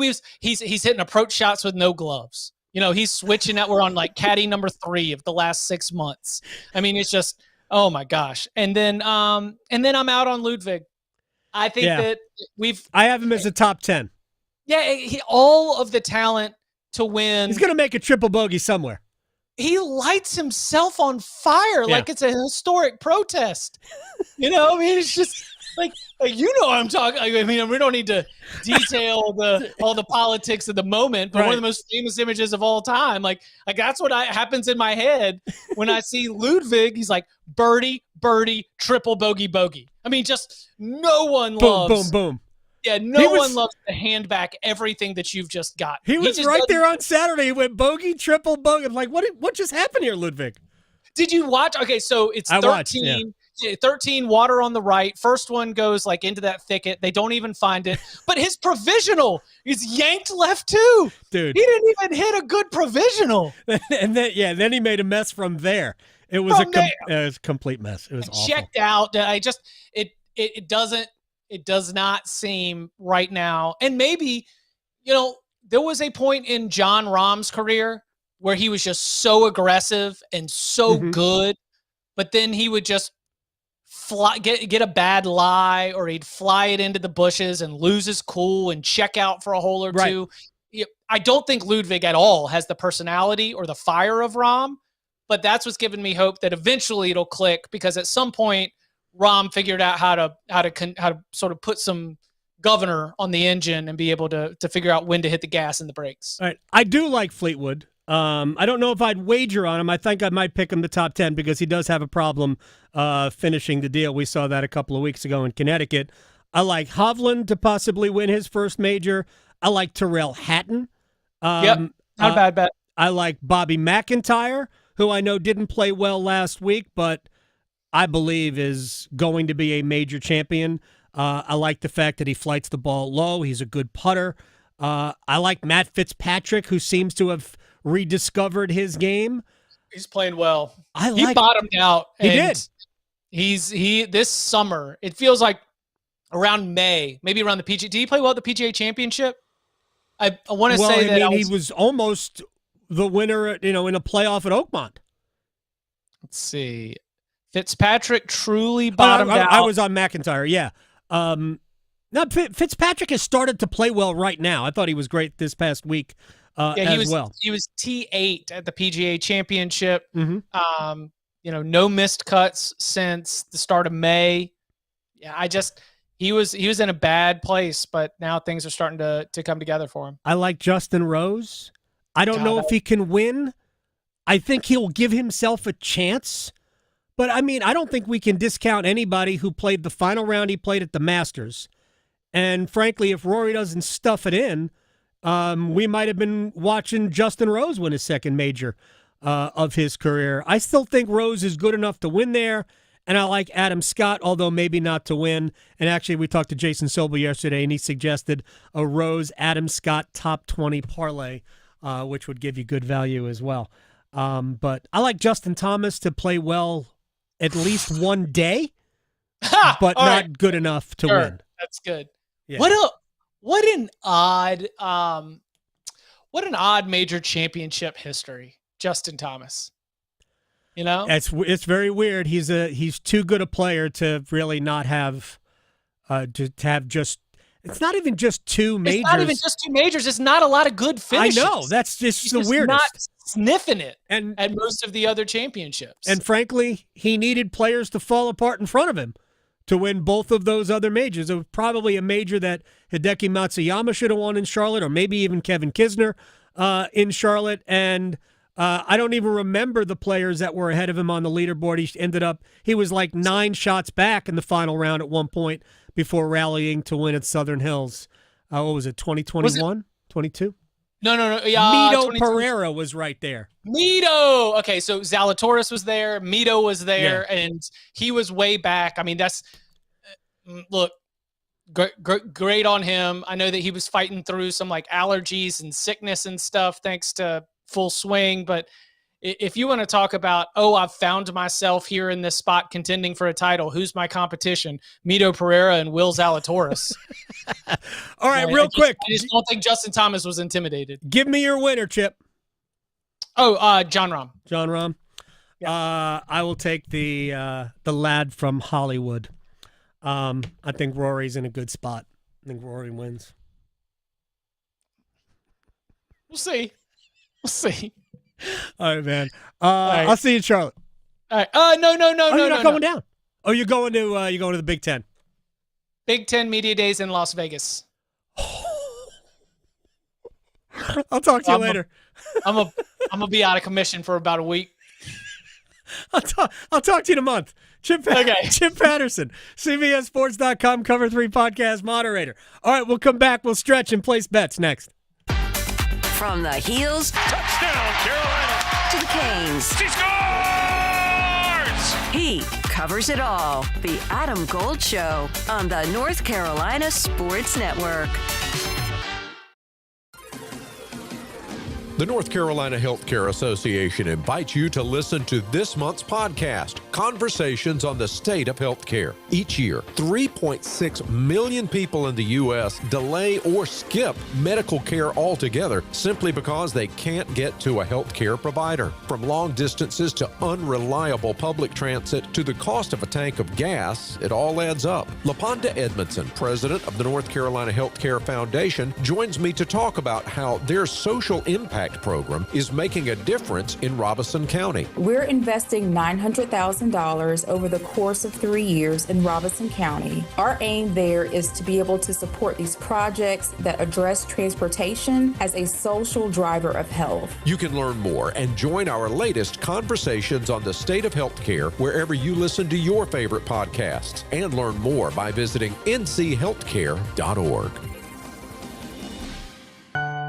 Hello, I'm Steve Troxler, North Carolina Commissioner of Agriculture. Farming's tough, but you're not alone. That's why the North Carolina Agri-Medicine Institute offers the North Carolina Farm Helpline, a free 24/7 resource for the agriculture community. Long hours, difficult decisions, and unexpected challenges can add up. Whether you need to talk to a counselor who understands farming, or help with finances, legal questions, or farm safety, call 844-325-3276. That's 844-325-3276, the North Carolina Farm Helpline, a free 24/7 resource for the agriculture community. 844-325-3276, because no one should face farm life alone.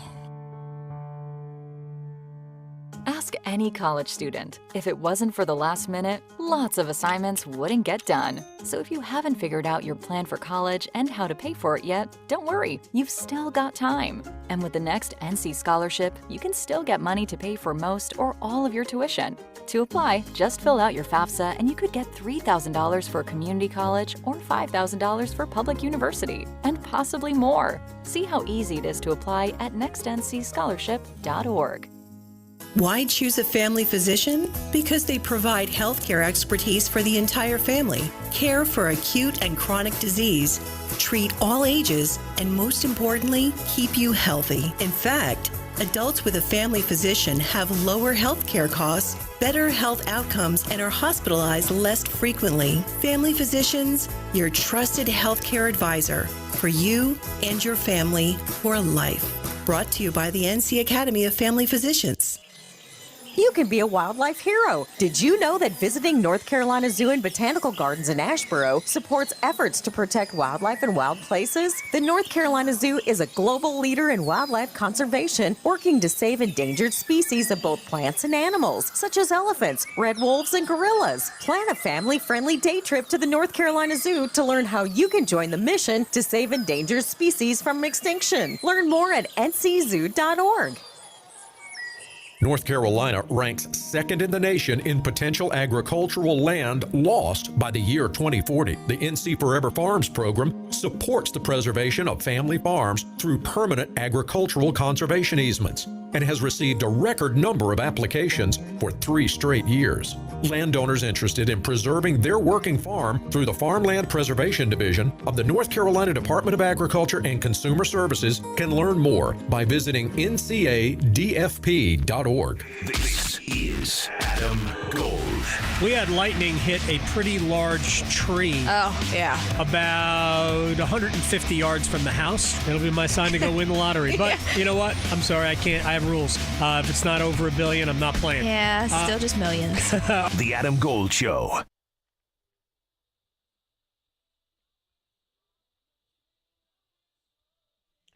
It's the Adam Gold Show. I'm Adam Gold. Victoria's here. Scott Michaux joins us next hour. Global Golf Post, Irish Examiner Open Championship starts later on today, or really it's tomorrow morning, very, very early, and I cannot wait. I mentioned earlier that I hadn't got a chance to see the entirety of the schedule for the Carolina Hurricanes, but I have. So do we have dramatic music? Fine. Just. I mean, it depends on what kind of dramatic. It's good. It's fine. It's good. Just anything. Just whatever. Do you want a drum roll? I don't know. No, just anything. Oh, that'd be fine. Sure. Hurricanes open up against the New Jersey Devils on Thursday, August 9th, 7 o'clock. 2 nights later, they will host the Philadelphia Flyers. That is also a 7 o'clock game. And then that will be the last home game until the 28th of October. 17 days between home games. The Hurricanes embark on their State Fair road trip. 6 games in basically 2 weeks on the road. And I don't think they're coming home. There's usually, in these road trips, they can stop off at home. And it's going to happen. The 14th, which is a Tuesday, they're in San Jose at 10 o'clock. 2 nights later, they're in Anaheim at 10 o'clock.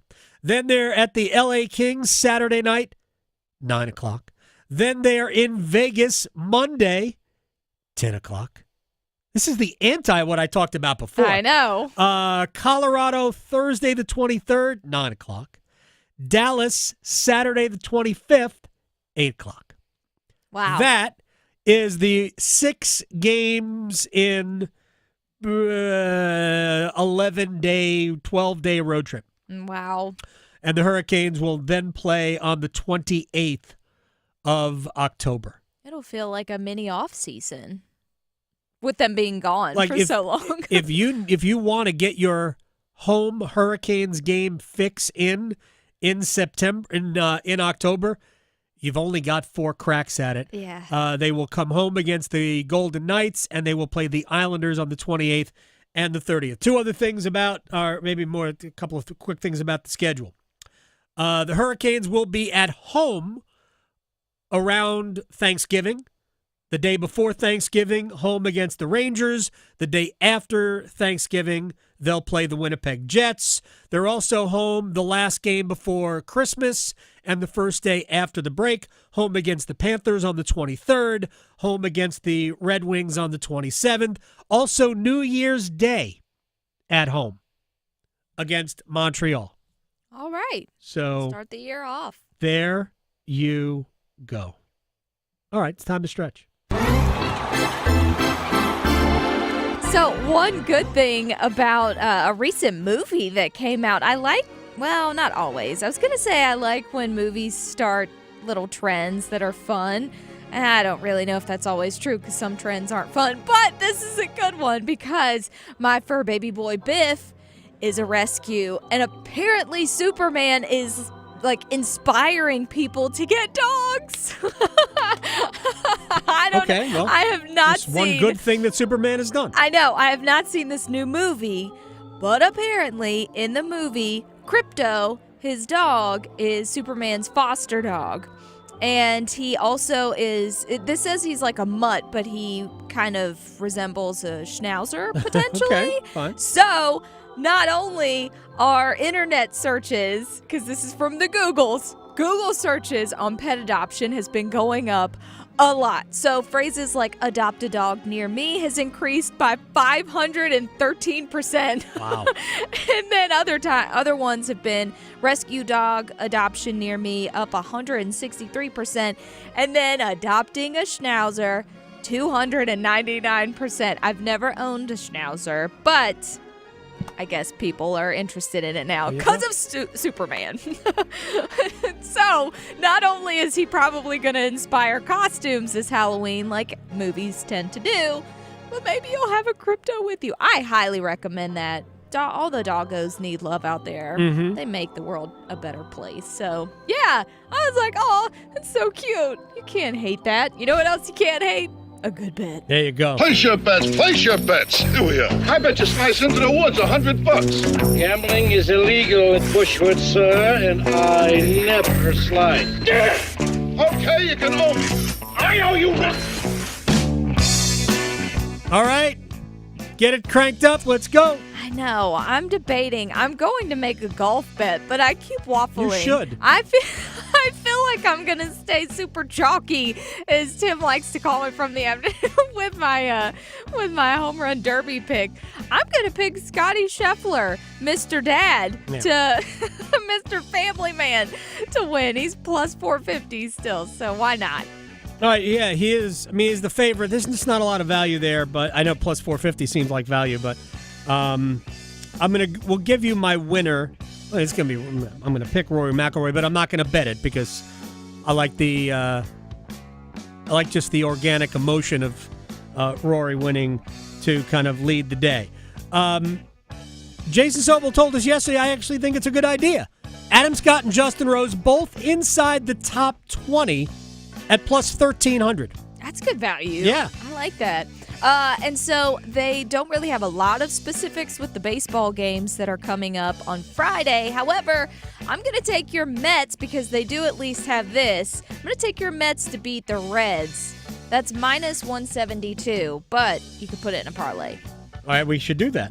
I will take a top 10 finisher. We're going to go Tom McKibben, who is a young player and is Irish.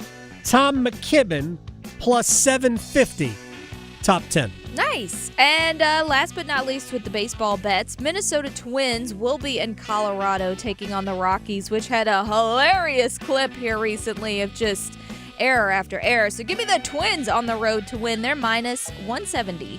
All right. And your winner, Victor Hovland, plus 3,000. That would be tasty. Plus 3,000.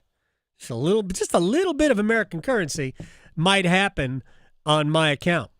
I'll come back with the Wall of Sound. From the heels, Touchdown, Carolina. to the canes. She scores! He covers it all. The Adam Gold Show on the North Carolina Sports Network. Are you ready for the ultimate entertainment experience? It's all here, only with Spectrum TV Select. Popular apps are included. Disney Plus, Max, Peacock Premium, Paramount Plus, AMC Plus, and more. And live TV for sports, entertainment, and news. Enjoy across your devices no matter when or where you are. Get Spectrum TV Select and start streaming your favorites today. It's all here. Visit spectrum.com/entertainment. Restrictions apply. Primus returns. Onward and Upward Summer Tour. Headed to Red Hat Amphitheater on July 23rd. Primus with special guest Mono Neon. Tickets on sale now at livenation.com. Primus, live in concert, presented by Live Nation. Adam Gold in studio with my friend Ryan Monsine from the Aluminum Company of North Carolina. Because you guys do everything for the exterior of your home, these things can add up. And there are a lot of people who think, I can't afford this. How can the Aluminum Company make it easier? Yeah, well, Adam, we have plans that are 12 months, 0 interest, and 0 payments for 12 months, which make it super affordable for people to do anything on their home, whether it's windows, siding, doors, roofing, gutters, any kind of exterior home improvement. The Aluminum Company has financing plans that can fit in your budget and make it easy. So wait a second. I can get everything done, no interest, and no payments for 12 months? Yeah, and you get a lifetime warranty once the project's done. I get a lifetime warranty once the project is done? Yes, sir. What about my down payment? No down payment, no What? deposit. No down payment, no deposit. No payment until the project's done. No payment till the project's done. Exactly. Where do I sign up? Aluminum Company of North Carolina, aluminumcompany.com. It's bow time. Something new just dropped at Bojangles. Take the bold taste of a crispy golden chicken supreme that's been seasoned to perfection, then add dill pickles, Carolina Gold barbecue sauce, and a toasted bun that's great on the go. What do? You get a Bo's Bird Dog. In fact, you can grab 2 of them for $5. So when you're on the go, headed to practice, or need a snack, grab a Bo's Bird Dog. Hurry in before they're gone. Available for a limited time. It's bow time. There's no time like bow time, but sometimes it's go time. No time to stop, but the perfect time for a Bojangles Bird Dog. A seasoned to perfection Bojangles Chicken Supremes, dill pickles, and Carolina Gold barbecue sauce, all tucked inside a toasted bun. Great on the go. Try 2 Bird Dogs for just $5 or 2 Bird Dog Combo for just $8.25. Available for limited time only. When you're hungry for flavor and value, it's Bo time. Earth Justice is a national legal nonprofit fighting to protect people's health, to preserve magnificent places and wildlife, and to combat climate change. Visit us at earthjustice.org. Earth Justice, because the Earth needs a good lawyer. Aloha! Dreaming of sandy beaches and ocean breezes? JTV's Tropical Treasure Sweepstakes could make that dream come true. Enter for your chance to win a fabulous Hawaiian getaway for 2 with luxury accommodations, airfare, and spending cash. Plus, just for entering, get $30 off your next qualifying JTV purchase of at least $99 when you opt in for emails. Don't miss out. Visit jtv.com/sweeps and enter by August 3rd. JTV, where paradise awaits. I'm attorney Brian Ritchie. Getting hurt in a car wreck comes with all kinds of stress and frustration. But when you call me, I'll be on top of all of it. So all you need to worry about is getting better. If you've been injured in a car wreck, I'm on top of it. Contact us at ritchielaw.com. Broadcasting live from the Lenovo Studios. WCMC HD1 Holly Springs. 99.9 The Fan. The Triangle Sports Leader. To win the Byron Nelson Championship at home, I literally worked my entire life to become good at golf, to have an opportunity to win that tournament. And you win it, you celebrate, hug my family, my sister's there. It's such an amazing moment. And then it's like, okay, now what are we going to eat for dinner? Life goes on. It's fulfilling from the sense of accomplishment, but it's not fulfilling from a sense of like the deepest places of your heart. Showing up at the Masters every year, it's like, why do I want to win this golf tournament so badly? I don't know. Because if I win, it's going to be awesome for about 2 minutes. It's the Adam Gold Show. I am Adam Gold. Victoria's on the 1s and 2s. That was Scotty Scheffler. World #1 ranked golfer. That was part of about a 5.5 minute. I heard somebody refer to it as a sermon. Okay, it's fair. Regarding how he views, I guess, where golf fits in his life. And to be honest, I don't think that he said anything that isn't felt by the overwhelming majority of players. Seriously, I think most players feel exactly the same way Scotty does. Now, I do believe that winning the Masters and the euphoria lasts a little bit longer than 2 minutes. You would think so. Just going to say, I think we might be a little bit, we'll say, under-exaggerating there.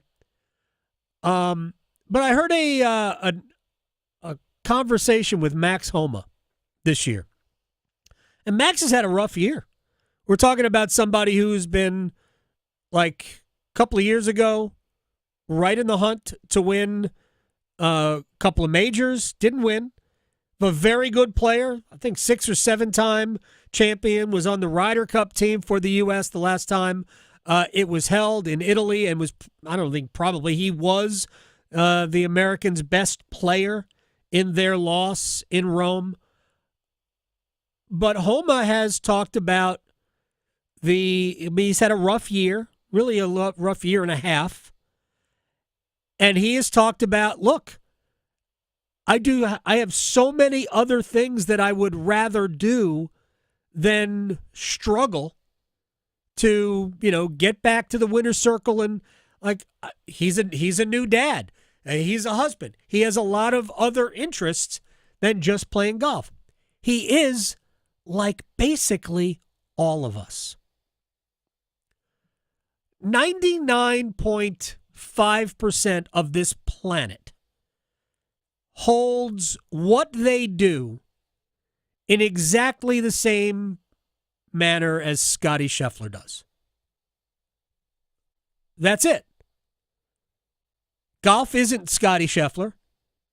It's what he does for his job.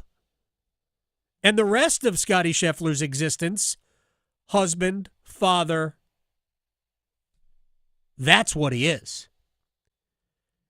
And I say the exact same thing, albeit with far fewer numbers to the left of the decimal.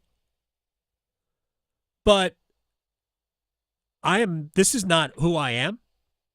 This is what I do to be able to do, to be who I am, which is a husband and a father.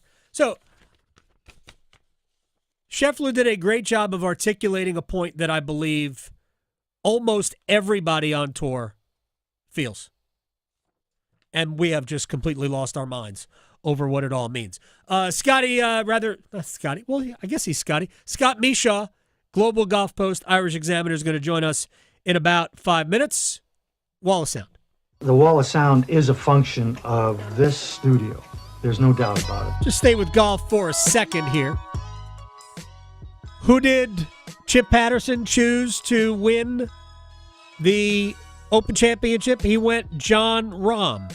John is a U.S. Open champion. He won at Torrey Pines 4 years ago, 5 years ago, 2021 maybe. And he also won the Masters the following year. Here is Rahm on what the Open means to him.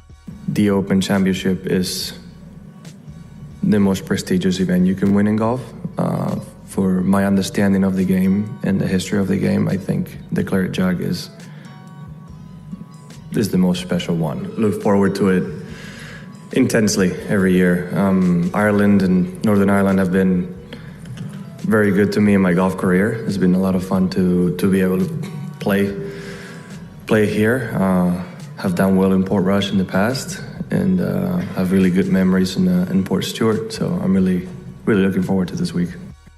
John is a great player. What he's articulating, the point he's articulating, is what a lot of European players feel. The Open Championship really is the world's golf tournament. And the Royal and Ancient R&A, which hosts and puts on the Open Championship, they are the governing body of golf everywhere on the planet except the United States and Mexico. The U.S. and Mexico is governed by the USGA. Everywhere else is the R&A. And this is their tournament. And it is it's all personal choice. For a lot of people, it's the Masters. I'm not arguing one way or the other. But I think that there are European players, international players, that look to the Open just like Jon Rahm does. That this is the one. His idol, Seve Ballesteros, won 3 Open Championships. It's awesome. I can't wait. It starts soon. All right, to college football. Kirby Smart. We talked about Kirby Smart with Chip Patterson earlier. We could talk about all of the money that is circulating through college sports, but it's all about what he says, team building. Yeah, I think building a team is what separates you. The greatest separator in all the parity in college football is what do you do with your group? Like, how do you bond them? How do you mesh them? How do you pair them together? It's not the single individual talent in football that wins it. It's the group of talent. It's the group of connection between people, and we're navigating that right now, trying to figure out the best way this team gets along and competes.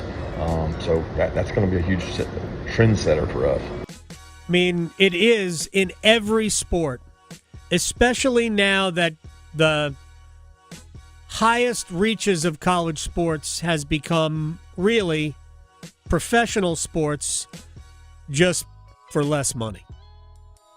It's really what it is. If you think about the amount of money that the universities are going to have to designate towards athletes, just over $20 million for all of their athletes, and some of that has to go to former athletes.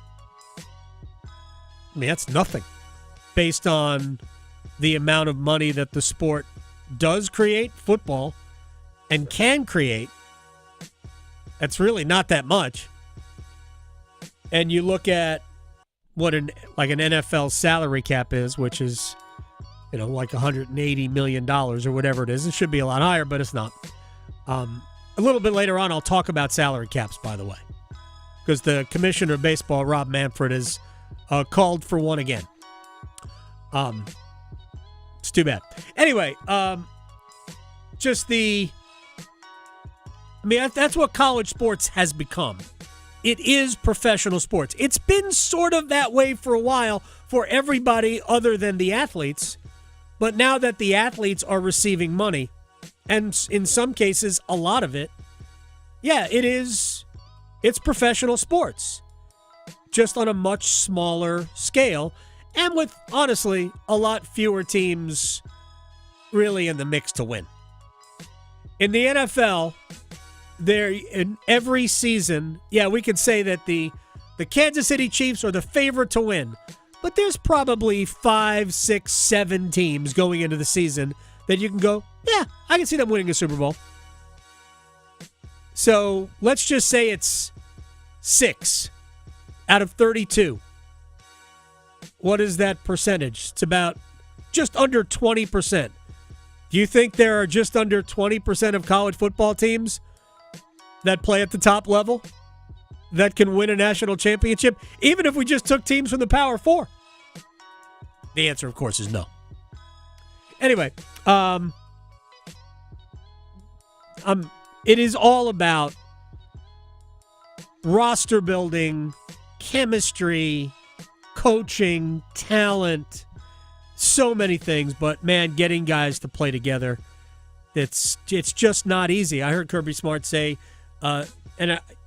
my knee-jerk reaction was to criticize, but I think he's probably right, that once guys have gotten some money, that they become a little less hungry to do what is necessary.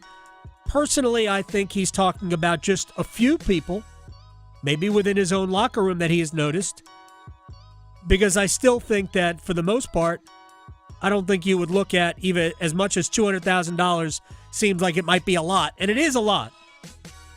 It is not life-changing if that's all you're getting. It's just a head start. It's not life-changing if that's all you got. So these guys are still playing for something much bigger and better down the road. Scott Michaux, Irish Examiner, Global Golf Post, to talk a little Open Championship next. Talking sports, dropping truth. The Adam Gold Show on the North Carolina Sports Network. Hey, Carolina Panthers fans, it's Dennis Cox from 99.9 The Fan. We're in the offseason, but it doesn't mean me and my co-host, WREL TV's Chris Lee, take a break from our podcast, Panthers Playbook. In every episode, we'll keep you up to date on Panthers news as training camp approaches, insights on the rookies, the free agents, and the surprises, plus all the insider info on the upcoming season. Follow and subscribe to Panthers Playbook wherever you discover your favorite podcast or watch on YouTube.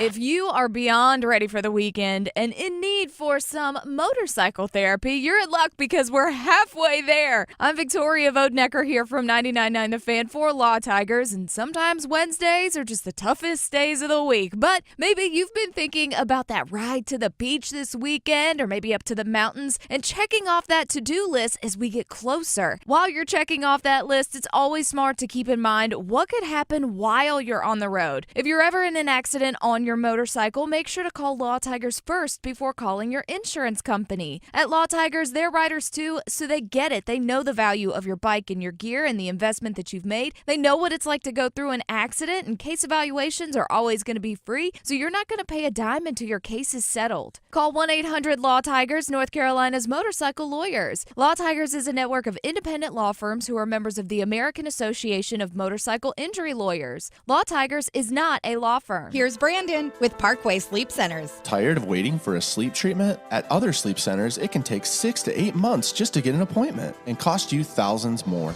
Not Parkway Sleep Health Centers. We schedule you within weeks and we'll save you money too. We have over 20 years of experience serving the Triangle. Let our expert team help you sleep better sooner. End your sleep problems. Live your best life. Experience the Parkway Sleep difference. Visit parkwaysleep.com and start your journey to better sleep today. Parkway Sleep Health Centers. Sound sleep Sound health. Fargo, your virtual assistant from Wells Fargo, makes banking faster and easier. Like this. Fargo, what did I spend on groceries last month? And this. Fargo, turn off my debit card. And this. Fargo, what's my checking account routing number? And that's just the beginning. Do you, Fargo? You can in the Wells Fargo mobile app. Learn more at wellsfargo.com/getfargo. Fargo is only available on the smartphone versions of the Wells Fargo mobile app. Wells Fargo Bank N.A., member FDIC. Chronic migraine, 15 or more headache days a month, each lasting 4 hours or more, can make me feel like a spectator in my own life.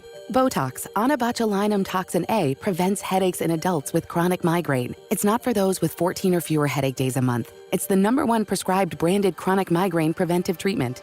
Prescription Botox is injected by your doctor. Effects of Botox may spread hours to weeks after injection, causing serious symptoms. Alert your doctor right away, as difficulty swallowing, speaking, breathing, eye problems, or muscle weakness can be signs of a life-threatening condition. Patients with these conditions before injection are at highest risk. Side effects may include allergic reactions, neck and injection site pain, fatigue, and headache. Allergic reactions can include rash, welts, asthma symptoms, and dizziness. Don't receive Botox if there's a skin infection. Tell your doctor your medical history, muscle or nerve conditions, including ALS, Lou Gehrig's disease, myasthenia gravis or Lambert-Eaton syndrome, and medications, including botulinum toxins, as these may increase the risk of serious side effects. Why wait? Ask your doctor, visit BotoxChronicMigraine.com, or call 1-800-44-BOTOX to learn more. Progressive knows when you're in your RV, you're already on vacation. That's when you become Vacation You, who just camped where there's absolutely no shade. Even though regular you burns easily. In fact, Vacation You burns too, but is too stubborn to admit it, which is why regular you gets in trouble at the dermatologist, because Vacation You doesn't do doctors. So bundle your RV with your home or auto policy and earn an automatic discount from Progressive. And spend the savings on the both of you. Progressive Casualty Insurance Company affiliates and other insurers. Not available in all states or situations. This is Adam Gold. He doesn't have many years to choose from. No, and part of that was COVID. Nobody's picking COVID. COVID was a great year. Yeah. Look, if you invested in Zoom, oh, that was a good year. You Yes. had a good year during COVID. Yep. The Adam Gold Show.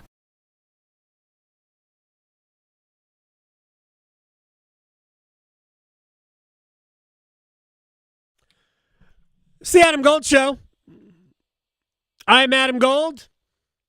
This time tomorrow, we won't be completely full or finished with round one, but we're going to be close because we are inside of 12 hours that Padraig Harrington will fire the first tee shot at Royal Portrush, second time since 1951. That the Open had come back to Northern Ireland. Scott Michaux, Irish Examiner, Global Golf Post, joins us to talk about the Open Championship. Sir, is this you're a Masters guy? This is not your favorite major of the season, right? Oh, I would argue that it could be. Okay. It's always my favorite one to cover because of the time change and the amount of daylight you would have after filing your stories, and you could go play golf. So, I mean, I think the Open Championship is as great a golf tournament as you can have, and that and the Masters would be 1 and 2 in my book, and the order might depend on the season and the venue. And also what they have for dessert at the actual venues. Scott Michaux is our food critic at Augusta National. He joins us on the Adam Gold Show. We just played a clip from John Rahm, who talked about this being the major for him. Now, some international players, because the Masters is so far-reaching, still look to the Masters. And I know it's personal preference, but I'm curious what you make of Rahm's comments about this major, one he has not yet won, really holding the most reverence to him. I think it's a lot easier to say when you already have a green jacket, because I do think that if you really put a truth serum in guys, the one that's most important for them to own at some point is a green jacket, because I don't think there's anything like it. I think Rory has always realized it, and that's why it's always been so important to him.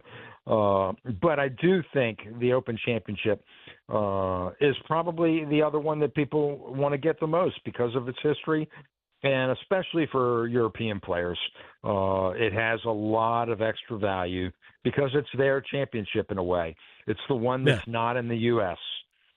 Yeah, it's the only major that isn't stateside. Scott Michaux is joining us here on the Adam Gold Show. Irish Examiner Global Golf Post as well, at Scott Michaux on Twitter. You're on Blue Sky? I am. Okay. I don't post much on that, but I am on it. I'll follow you on Blue Sky. You should post more, and then we'll get more people over there, so we can have these conversations on Blue Sky as well. Look, I don't want to have a conversation about Scotty Scheffler in terms of what he said, because I've already done 14 rants about that today. But I am curious about Scotty and why maybe he hasn't been better in the Open Championship. Do you have a theory as to why Scotty? This is really the major he hadn't really sniffed.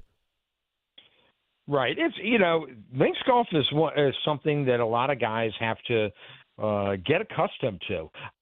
For you and me, for like an average golfer, I think there's nothing better than links golf, because it allows us to be creative and to do things we just can't do with a golf ball that these guys are capable of doing on a regular, what they would call parkland golf course. Right. Links golf allows you to make up for some of those flaws in your game. Well, for the guys that are so good and can do whatever they want to with a golf ball, it takes a little getting used to trying to do something different and playing it on the ground and playing a game that you're not doing 99% of the time when you're at home and you're not practicing it that way.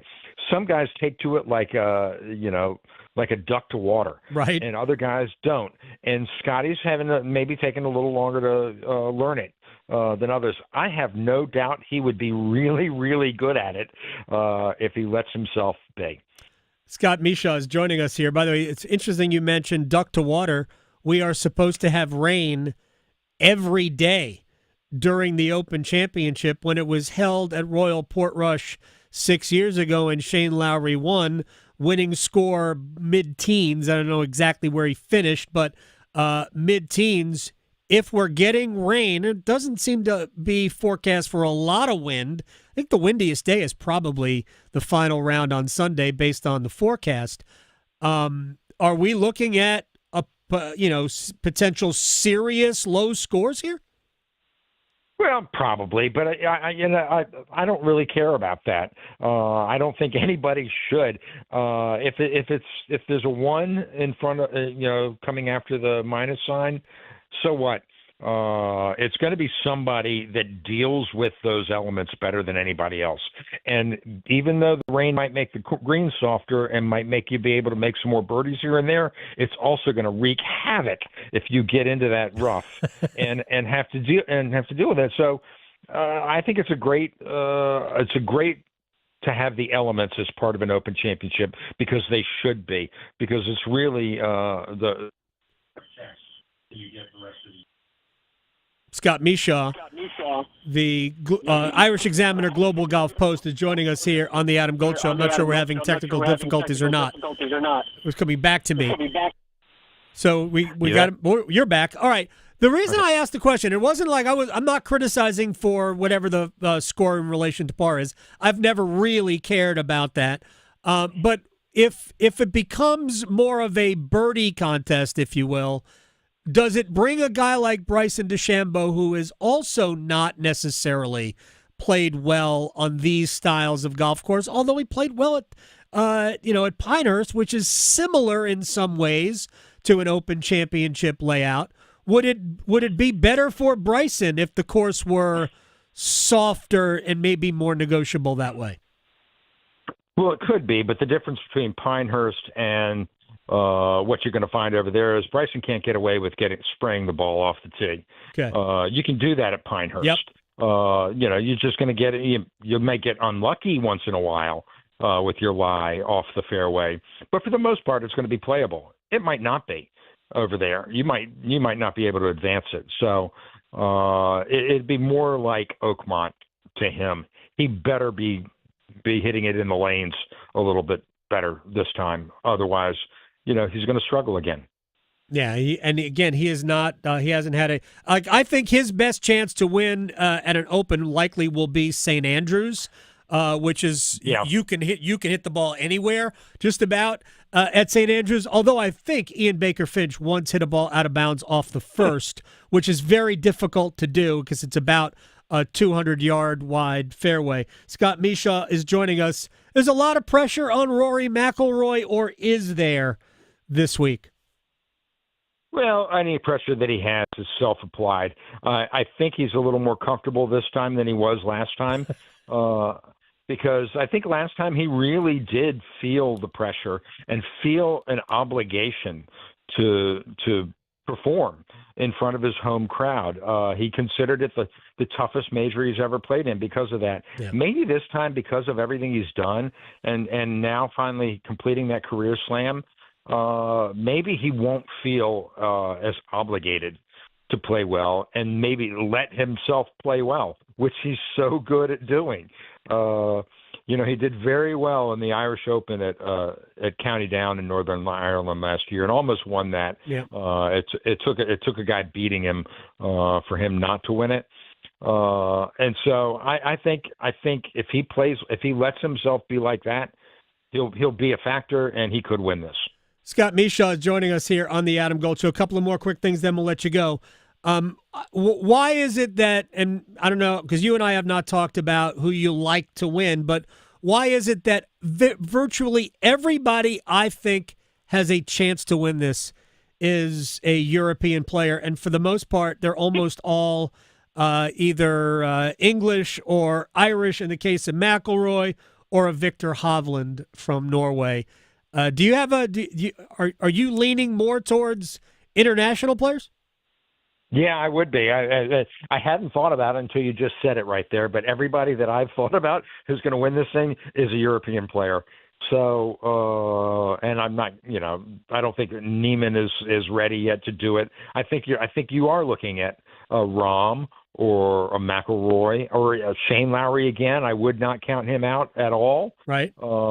I think Victor Hovland's a very good call. I think, if Aubert can play, if he can not get in his own way, which he has done a couple of times on these big stages, he certainly has the game to do it there. I think a lot of those guys, Europeans, and Tommy Fleetwood's my pick this week. I just really hope.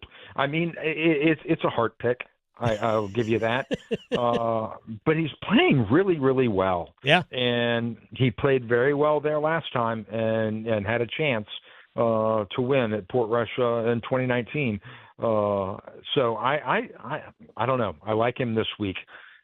I want to see it happen for him. Yeah, but here's the thing. You said the word, and I agree. I hope, right? I hope.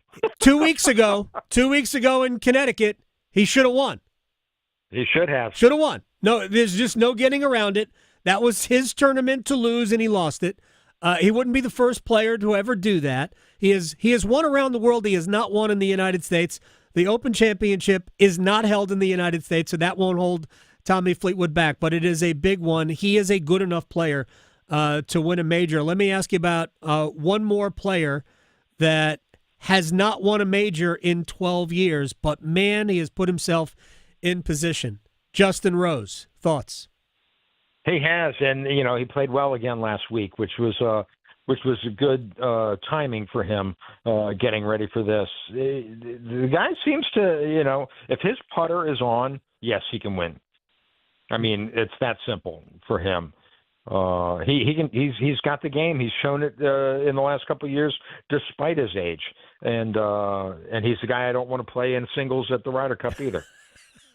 No doubt. It's like I didn't want to go here, but I'm just going to ask you this real quick. Doesn't it seem like the only thing that's going to save the American team is the fact that it's at Bethpage? Oh, it will. It'll be so gruesome with the crowds out there that I think that's their biggest advantage. I really like this European team, and I'm kind of rooting for it. All right, we can have that discussion next time. Scott Michaux, Global Golf Post, Irish Examiner, at Scott Michaux on Blue Sky. I'll talk to you soon, man. Thank you so much. Thanks a lot. I appreciate it. You got it. Look, a little background, and I'm not speaking for Scott here because I don't know what his motivation is. But the fact that the U.S. team, in spite of, and this is not all players, in spite of what they will insist isn't the case, the fact that enough U.S. players protested the fact that they don't get paid to play in the Ryder Cup. And ultimately, what happened 2 years ago in Rome with Patrick Cantlay not wearing the hat, that was an absolute protest, not wearing the Ryder Cup logo on his hat because he wanted to make a statement that we're not getting anything out of this. American players have their hand out. And it rubbed me the wrong way, and it may have, I don't know if that was the case of Scott, but I think there are enough people who are put off by that. I don't think it'll necessarily stop people from rooting for the U.S., but I think it has changed the way people view certain players. Just my thought. All right, we'll come back with a rewind. Plus, Rob Manfred had something to say on Monday in advance of Home Run Derby that I think bears listening to. Next. Making more sports sense than social media trolls. The Adam Gold Show on the North Carolina Sports Network. The North Carolina Healthcare Association invites you to listen to this month's podcast, Conversations on the State of Healthcare. Each year, 3.6 million people in the U.S. delay or skip medical care altogether simply because they can't get to a healthcare provider. From long distances to unreliable public transit to the cost of a tank of gas, it all adds up. LaPonda Edmondson, president of the North Carolina Healthcare Foundation, joins me to talk about how their social impact program is making a difference in Robeson County. We're investing $900,000 over the course of 3 years in Robeson County. Our aim there is to be able to support these projects that address transportation as a social driver of health. You can learn more and join our latest Conversations on the State of Healthcare wherever you listen to your favorite podcasts, and learn more by visiting nchealthcare.org. Hello, I'm Steve Troxler, North Carolina Commissioner of Agriculture. Farming's tough, but you're not alone. That's why the North Carolina Agri-Medicine Institute offers the North Carolina Farm Helpline, a free 24/7 resource for the agriculture community. Long hours, difficult decisions, and unexpected challenges can add up. Whether you need to talk to a counselor who understands farming or help with finances, legal questions, or farm safety, call 844-325-3276. That's 844-325-3276, the North Carolina Farm Helpline, a free 24/7 resource for the agriculture community. 844-325-3276, because no one should face farm life alone. Ask any college student. If it wasn't for the last minute, lots of assignments wouldn't get done. So if you haven't figured out your plan for college and how to pay for it yet, don't worry, you've still got time. And with the next NC scholarship, you can still get money to pay for most or all of your tuition. To apply, just fill out your FAFSA and you could get $3,000 for community college or $5,000 for public university, and possibly more. See how easy it is to apply at nextncscholarship.org. Why choose a family physician? Because they provide healthcare expertise for the entire family, care for acute and chronic disease, treat all ages, and most importantly, keep you healthy. In fact, adults with a family physician have lower healthcare costs, better health outcomes, and are hospitalized less frequently. Family physicians, your trusted healthcare advisor for you and your family for life. Brought to you by the NC Academy of Family Physicians. Voted best zoo in the nation, North Carolina Zoo and Botanical Gardens is centrally located in the heart of North Carolina. Bring your family to Asheboro for an affordable day trip or weekend excursion to connect with nature and make cherished memories. Discover towering giraffes, pouncing sandcats, and diving seabirds at the world's largest natural habitat zoo. Roam with rhinos on Zoofari or flutter by the exotic butterfly garden during your next visit. Explore more possibilities at nczoo.org. North Carolina ranks second in the nation in potential agricultural land lost by the year 2040. The NC Forever Farms program supports the preservation of family farms through permanent agricultural conservation easements and has received a record number of applications for 3 straight years. Landowners interested in preserving their working farm through the Farmland Preservation Division of the North Carolina Department of Agriculture and Consumer Services can learn more by visiting ncadfp.org. One Adam Gold. One Adam Gold. Because if interrupting is part of the talent, then she wins. Giving an RBF face? Yeah. Oh, wow. I mean, everybody saw it. I didn't say it. That picture did not say that. When they were asking Bill and she interrupts him and they look at her, that's evil. Like, yeah. Okay. I was waiting for the lights to come out of her pupils. You're not wrong. The Adam Gold Show.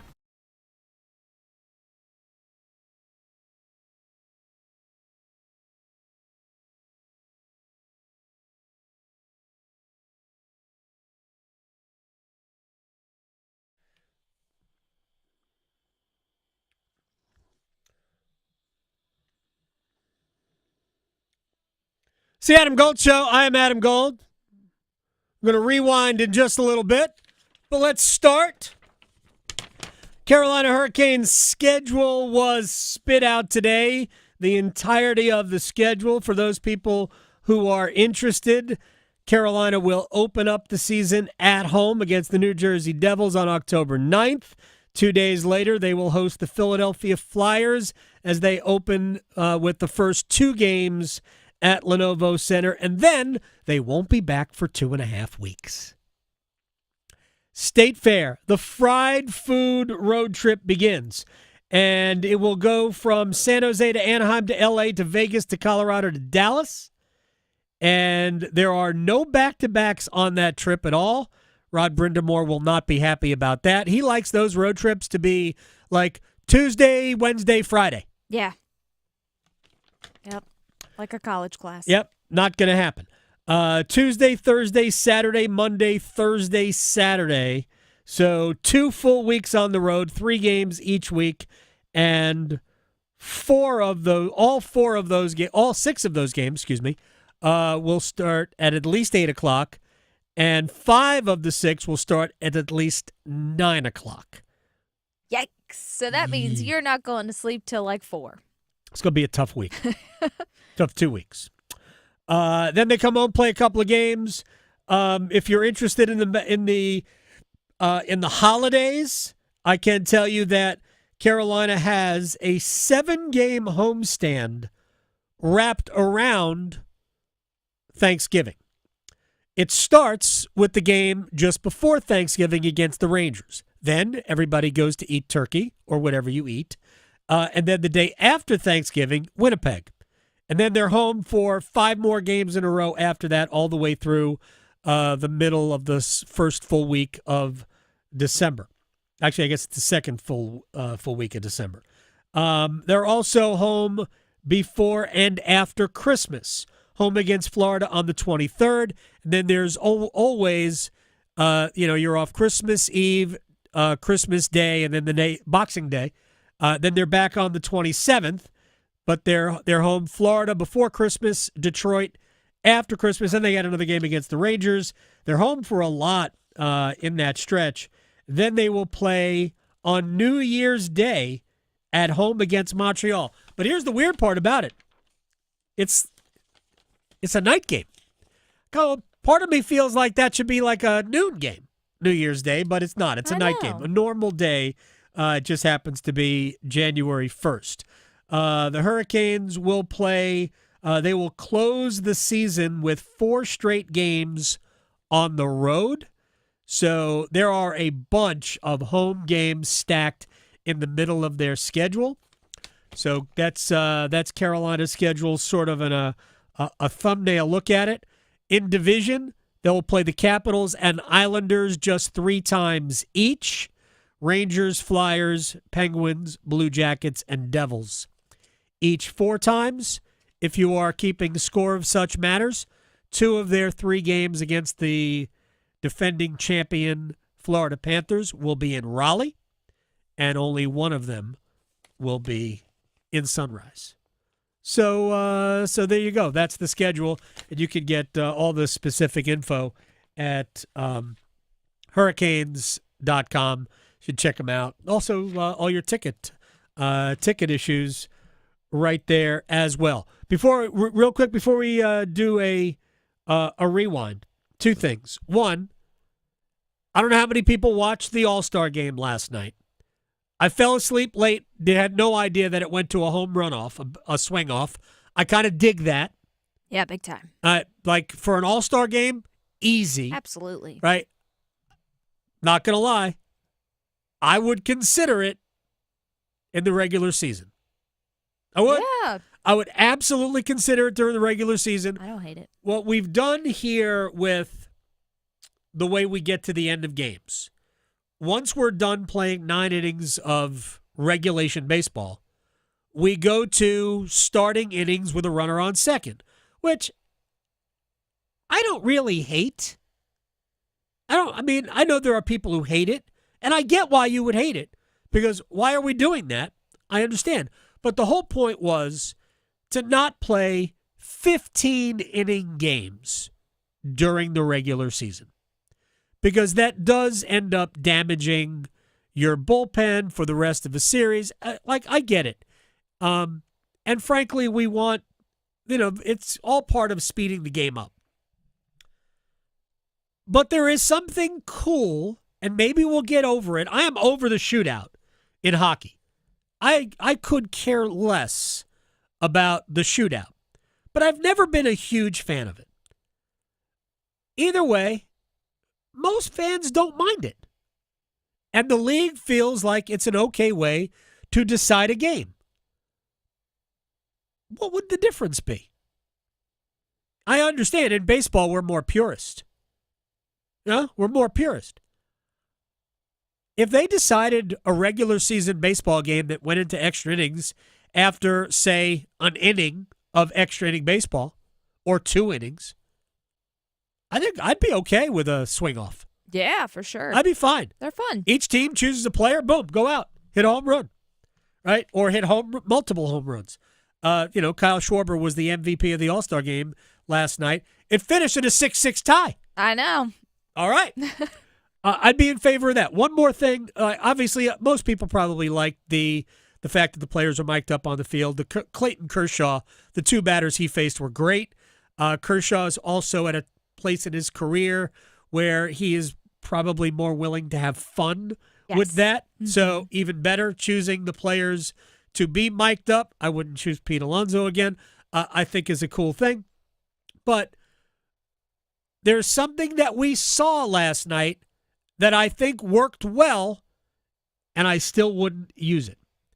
And that was the challenge system for balls and strikes. Now, if you are of the mind that that's what baseball needs, I'm not going to argue with it because you're probably right.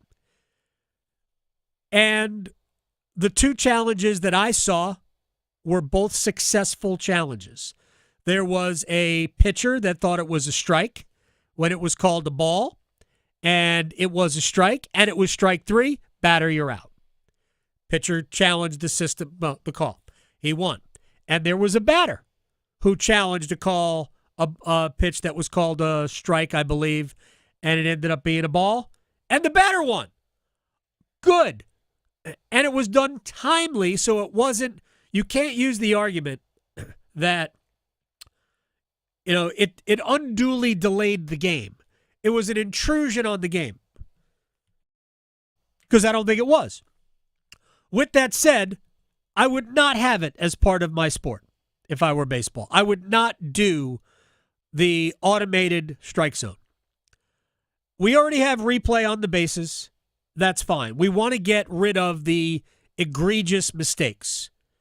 I hate the fact that we Zapruder film every mistake in baseball. In fact, all sports, I hate that. But for balls and strikes, I am not on team technology. Not. And it's for this reason. And this, I understand it's going to sound like, what is wrong with you? I believe pitching is artistry, and it is not above all else, but a large portion of pitching is about deception. Deceiving the batter, fooling the batter into thinking a certain pitch is this when it's not. I think that goes for the umpires as well. I just do. Yeah. And I get it. Nobody likes a pitch that should have been a strike called a ball, and vice versa. And technology can address that. But I wouldn't, because I absolutely believe in my heart that the sport isn't about that. It's not about, we draw the box on TV for people to know whether it was a strike or a ball. I get it. That information is cool. I'm not into it. I want it. I want pitching to stay the way it is. I believe we can address the missed calls by better umpires. Yeah. Holding umpires accountable when they're no good. Mm-hmm. That's what I believe. I have always believed it. I didn't believe we needed a pitch clock. Yeah. Right? The home plate umpire, let's go. Let's get moving. We could have addressed all of these things by simply keeping the game moving. Yeah, we can't heckle a robot ump anyway. Yeah, so. you can't even argue. You can't insult and as a soon robot. as you argue balls and strikes anyway, you're out. Yeah. But yeah, it is kind of a limit. I want to see the manager come out, turn his hat backwards, and kick dirt on home plate. Right, That's what I chewing want. his bubble gum. Exactly. It's not bubble gum. All right, let's rewind. And it's probably not even correctly called a rewind here, because I want to bring up a Rob Manfred clip. So while we haven't talked about this today, we have talked about this ad nauseum in the future. Part of Manfred's job on Monday of All-Star Week is to sort of give a state of the game address. He did it in terms of like a roundtable sit down. I think he did it with Pat McAfee, actually, on the McAfee show. But this comes from CNBC, and it's the same thing he's been saying, making the rounds. And that is baseball, which is going to start negotiating a new CBA pretty soon, thinking about a salary cap. The owners have not decided, voted, reached a consensus on what they're going to propose in the next round of bargaining.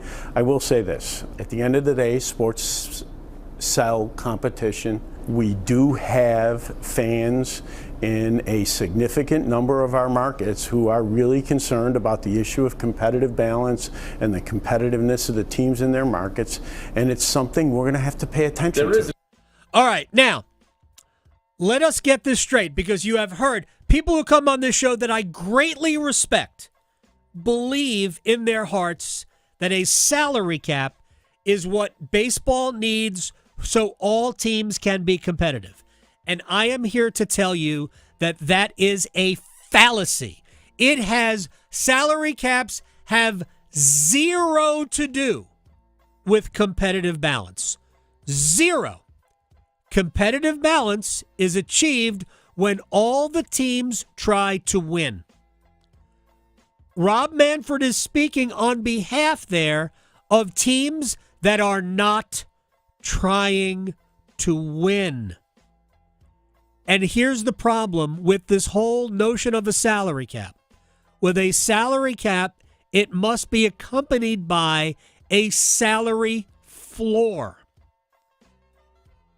And there are way more teams than you think that have no interest in a salary floor if the salary cap is set where it would need to be, which is about $220 million, maybe higher.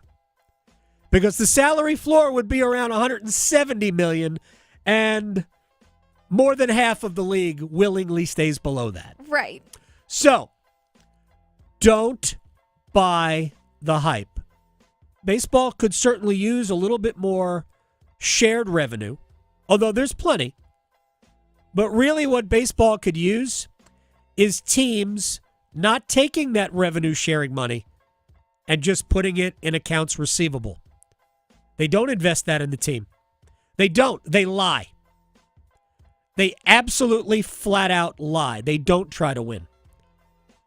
And, I mean, it's your prerogative. There's no rule that says you have to try to win as a team. Yeah, no. And there is something to be said for tanking. It helped the Houston Astros. The Astros spent about 4 years at the bottom of Major League Baseball. They drafted well and developed players well and got to the big leagues. And they won a bunch of World Series. Yeah, we can make the jokes about the trash can, but they put great teams on the field, flat out. So it kind of worked for them. But they're the only ones. It hasn't really worked for anybody else. And it hasn't worked in other sports. Competitive balance would mean that more teams in more cities got the opportunity, had a better chance of winning. Well, baseball has the same, actually slightly better, but it's negligible. The same number of teams, different number of teams who have won, who have contended, who have reached the playoffs, won 90 games, than any other sport. That's just data. You can look that up. And the fact is that baseball they do have a wide disparity in terms of the top salary, top payroll to the bottom. The Mets and Dodgers are over $300 million, and the Miami Marlins are under $70 million. Tell me, you think Miami is going to spend $170 million on they're willingly going to do that? Get out of here. No chance of that happening. No chance. So when you hear about baseball needs a salary cap, it's not true. Salary caps basically are owners protecting themselves from other owners. Now, I will say this. A salary cap has definitely helped the NHL. But there also is not as much money within a salary, within the NHL as there is with the other sports. Not to mention, like the NBA has more money, but also, drastically smaller rosters. So they are paying out a lot more money per player. But there's a lot more money in football and in baseball than there is in hockey. Also, the NFL is tailor-made for revenue sharing because there really isn't local television. Like, other than the preseason, there's no local TV. Every game is part of a national television broadcasting package. Major League Baseball, who plays every day, derives a lot of their revenue from local TV deals. That does create the scenario where it allows certain teams who have bigger local TV revenue to have a huge advantage, right? Some of that revenue is already shared. We need more revenue sharing, but we do not need a salary cap. It would not achieve what they say, what the salary cap people think it will achieve. It won't. All the sports are different. It won't make the Major League Baseball more like the NFL or the National Hockey League or the NBA. It will simply prevent teams from spending money on players. And we'll have way more teams at the bottom, and we will never ever get to a 50-50 split of revenue. Ever. No. With a salary cap. Not even close will we get to that. Because too many teams will spend at the floor because they're not trying to win.